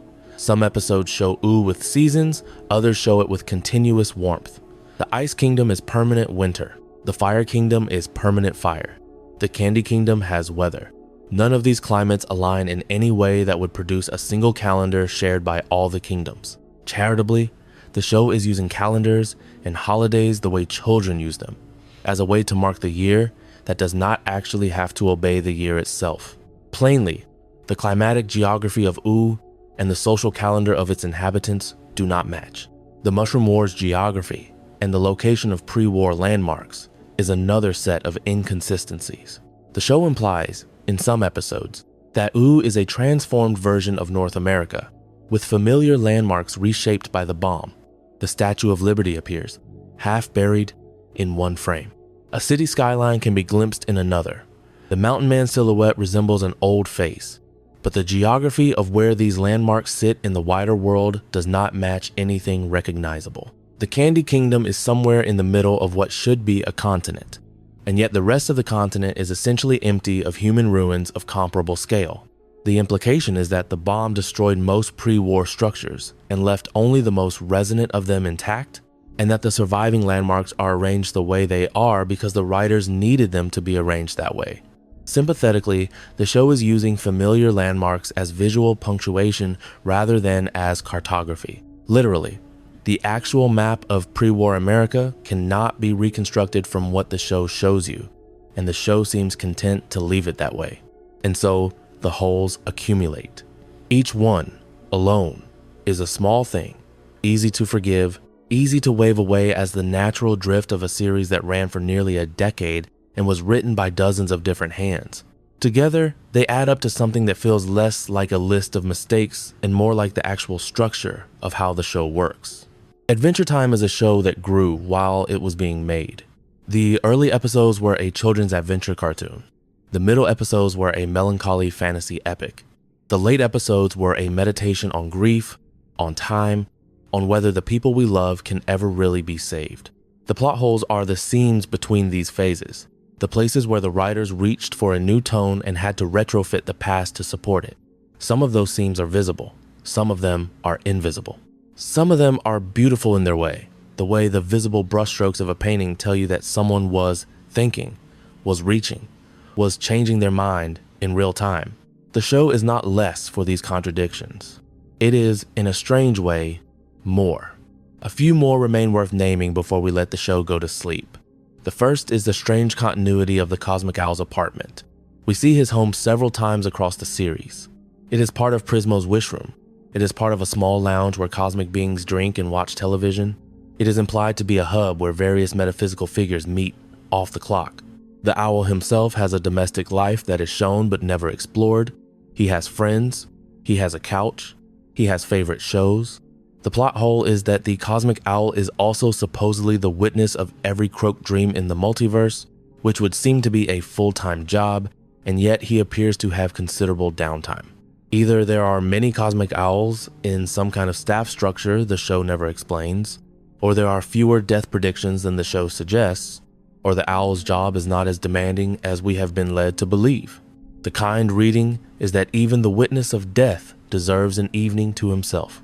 The strict reading is that the workload of one of the show's most important metaphysical beings is essentially unaccounted for. The second is the strange way the show treats the question of who can hear the Lich's voice. Some characters near the Lich hear his words clearly. Others, in the same room, hear only a kind of unintelligible rasp. Princess Bubblegum can hear him, Finn can hear him, Marceline can hear him. Other characters seem deaf to him entirely. The show implies, in one of its more unsettling scenes, that the Lich's voice is something the listener has to be partly broken open to receive. That is a powerful idea. It is also not consistent across episodes, because there are episodes where ordinary Candy citizens hear the Lich plainly and run away, and episodes where they cannot. Charitably, the Lich is heard by those who are receptive to despair, which is a frightening and theologically interesting claim. Plainly, the show cannot decide whether his voice is for the wounded only or for everyone. The third is the small but real plot hole around the way Jake's death is treated, both at the end of the main series and in Distant Lands. In Come Along With Me, Jake is alive at the end. There is no indication that he is in any immediate danger. The future scenes implied by the closing frame suggest a long life. In Distant Lands, particularly in Together Again, Jake is shown to have died some indeterminate time after the events of the main series, and his death is presented as having happened relatively quietly. The two are reconcilable in the sense that any character can die between 2 episodes, but the show provides almost no specifics about how or when or why Jake dies, and the silence is louder than the death. Sympathetically, this is the show's most loving choice. It does not want to dramatize Jake's death, because to dramatize it would be to give it more weight than the life it ended. Literally, the loss of one of the show's 2 protagonists happens entirely between frames, and the show declines to show us a single image of it. The 4th is the smallest of all and one of the saddest. Simon, by the end of the main series and in the expanded material that follows, is partly restored. He has the crown off for stretches, he speaks his own name. He remembers Betty, he remembers Marceline. He spends afternoons with the people he loves, and the love is there, intact. The plot hole is that Simon's memory is partial. He remembers some of what he did as the Ice King and not other things. He apologizes for some of the kidnappings and seems unaware of others. He carries some guilt and is freed from some. The show treats this as a kindness, the way a real recovery is partial and uneven, and it is. The plot hole is that the show never quite tells you which parts he remembers and which he does not, and the conversations he has with the people who knew the Ice King are always slightly different depending on what the scene needs. As theme, Simon is whoever he can bear to be in any given moment, and his memory bends to accommodate his recovery. As plot, his exact mental map of his lost century is never described, and the show prefers to let his shape shift. The 5th and last is the open question of whether any of the characters we have followed are ever really at peace at the end. Finn is alive but childless and unmoored. Jake has died eventually. Bonnie and Marceline are together. Simon has Betty back in some altered form. Sweet Pea is small and afraid. Lemon Hope is walking. The Ice King is gone. The Lich is dormant. The kingdoms continue, although the kingdoms continued before there were any of these people, and they will continue after. Adventure Time wants you to feel that the people you have come to love have arrived somewhere safe. And it also wants you to feel that the work is not finished, that something is still coming, that the next BMO is still going to tell this story to the next pair of children. These 2 impulses sit underneath every ending the show has tried to give itself. They do not quite resolve. Charitably, that is the truest thing the show ever says. The work is never finished, the people we love are partly safe and partly not, and the only way to live with that is to tell the story again. Plainly, the ending is a moving target, and the show prefers it that way. If you are still here, still listening, still slowly drifting towards sleep, what I hope you are left with is not the list of contradictions, but the picture underneath them. Adventure Time was made by people who were figuring out what they were making while they were making it. The early episodes did not know what kind of show they were going to grow into. The late episodes did not know they were going to grow into specials and spin-offs and entire new continuities. The plot holes are the marks left by the change. They are the places where the show, in trying to become something deeper than it began, had to fold itself awkwardly to fit its new shape. The Mushroom War got older. The Lich got bigger. Simon got sadder. Bubblegum got more complicated. Marceline opened. Finn grew up. The world we were given in the first episode, where a boy and his magic dog went to rescue a princess, became, by slow degrees, a world where a boy is the son of an absent god, where a princess is in love with a vampire queen, where the magic dog has children and grandchildren, and eventually dies. The plot holes are not the failure of that transformation. They are its receipt. Adventure Time has been off the air in its original main series form for some time now, and its place in the wider culture has become something like a quiet inheritance. Children who watched it as it aired are now adults, and adults who watched it as it aired are now older. The show keeps coming back, in specials and in spin-offs, the way the friends in the show keep coming back into each other's lives. The story that BMO tells in the closing frame is a story being told to children who will, presumably, grow up and tell it to other children. That is what stories are for, in the show's own view, and that is what plot holes are also for, in a stranger way. The places where the show does not match itself are the places where listeners step in and do their own work. They imagine, they argue, they piece together, they write the missing scenes in their heads. The show invites this.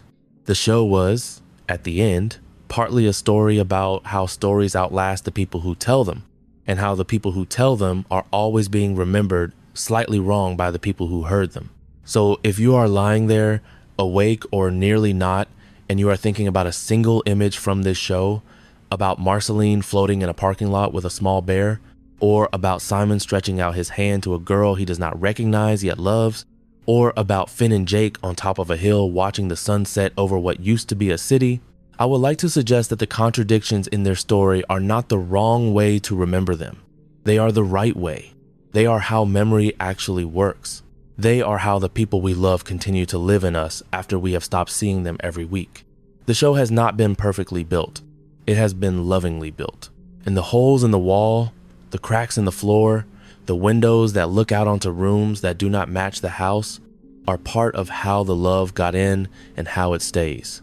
Adventure Time, Taken Whole, is a meditation on whether anything can survive an apocalypse. The answer the show keeps coming back to, in dozens of small ways, is that nothing survives intact, but some things survive enough. Some friends survive. Some songs survive. Some objects, small and stuffed and held in a child's hand, survive 1,000 years of upheaval because someone loved them well enough. Some plot holes survive because the love around them is greater than the need to fill them in. The show ends, every time it ends, with a quiet suggestion that the next storyteller will pick this up and pass it forward, and any cracks left behind will be filled in by the next pair of hands. If you enjoyed the video, make sure to subscribe, and I'll see you in the next one.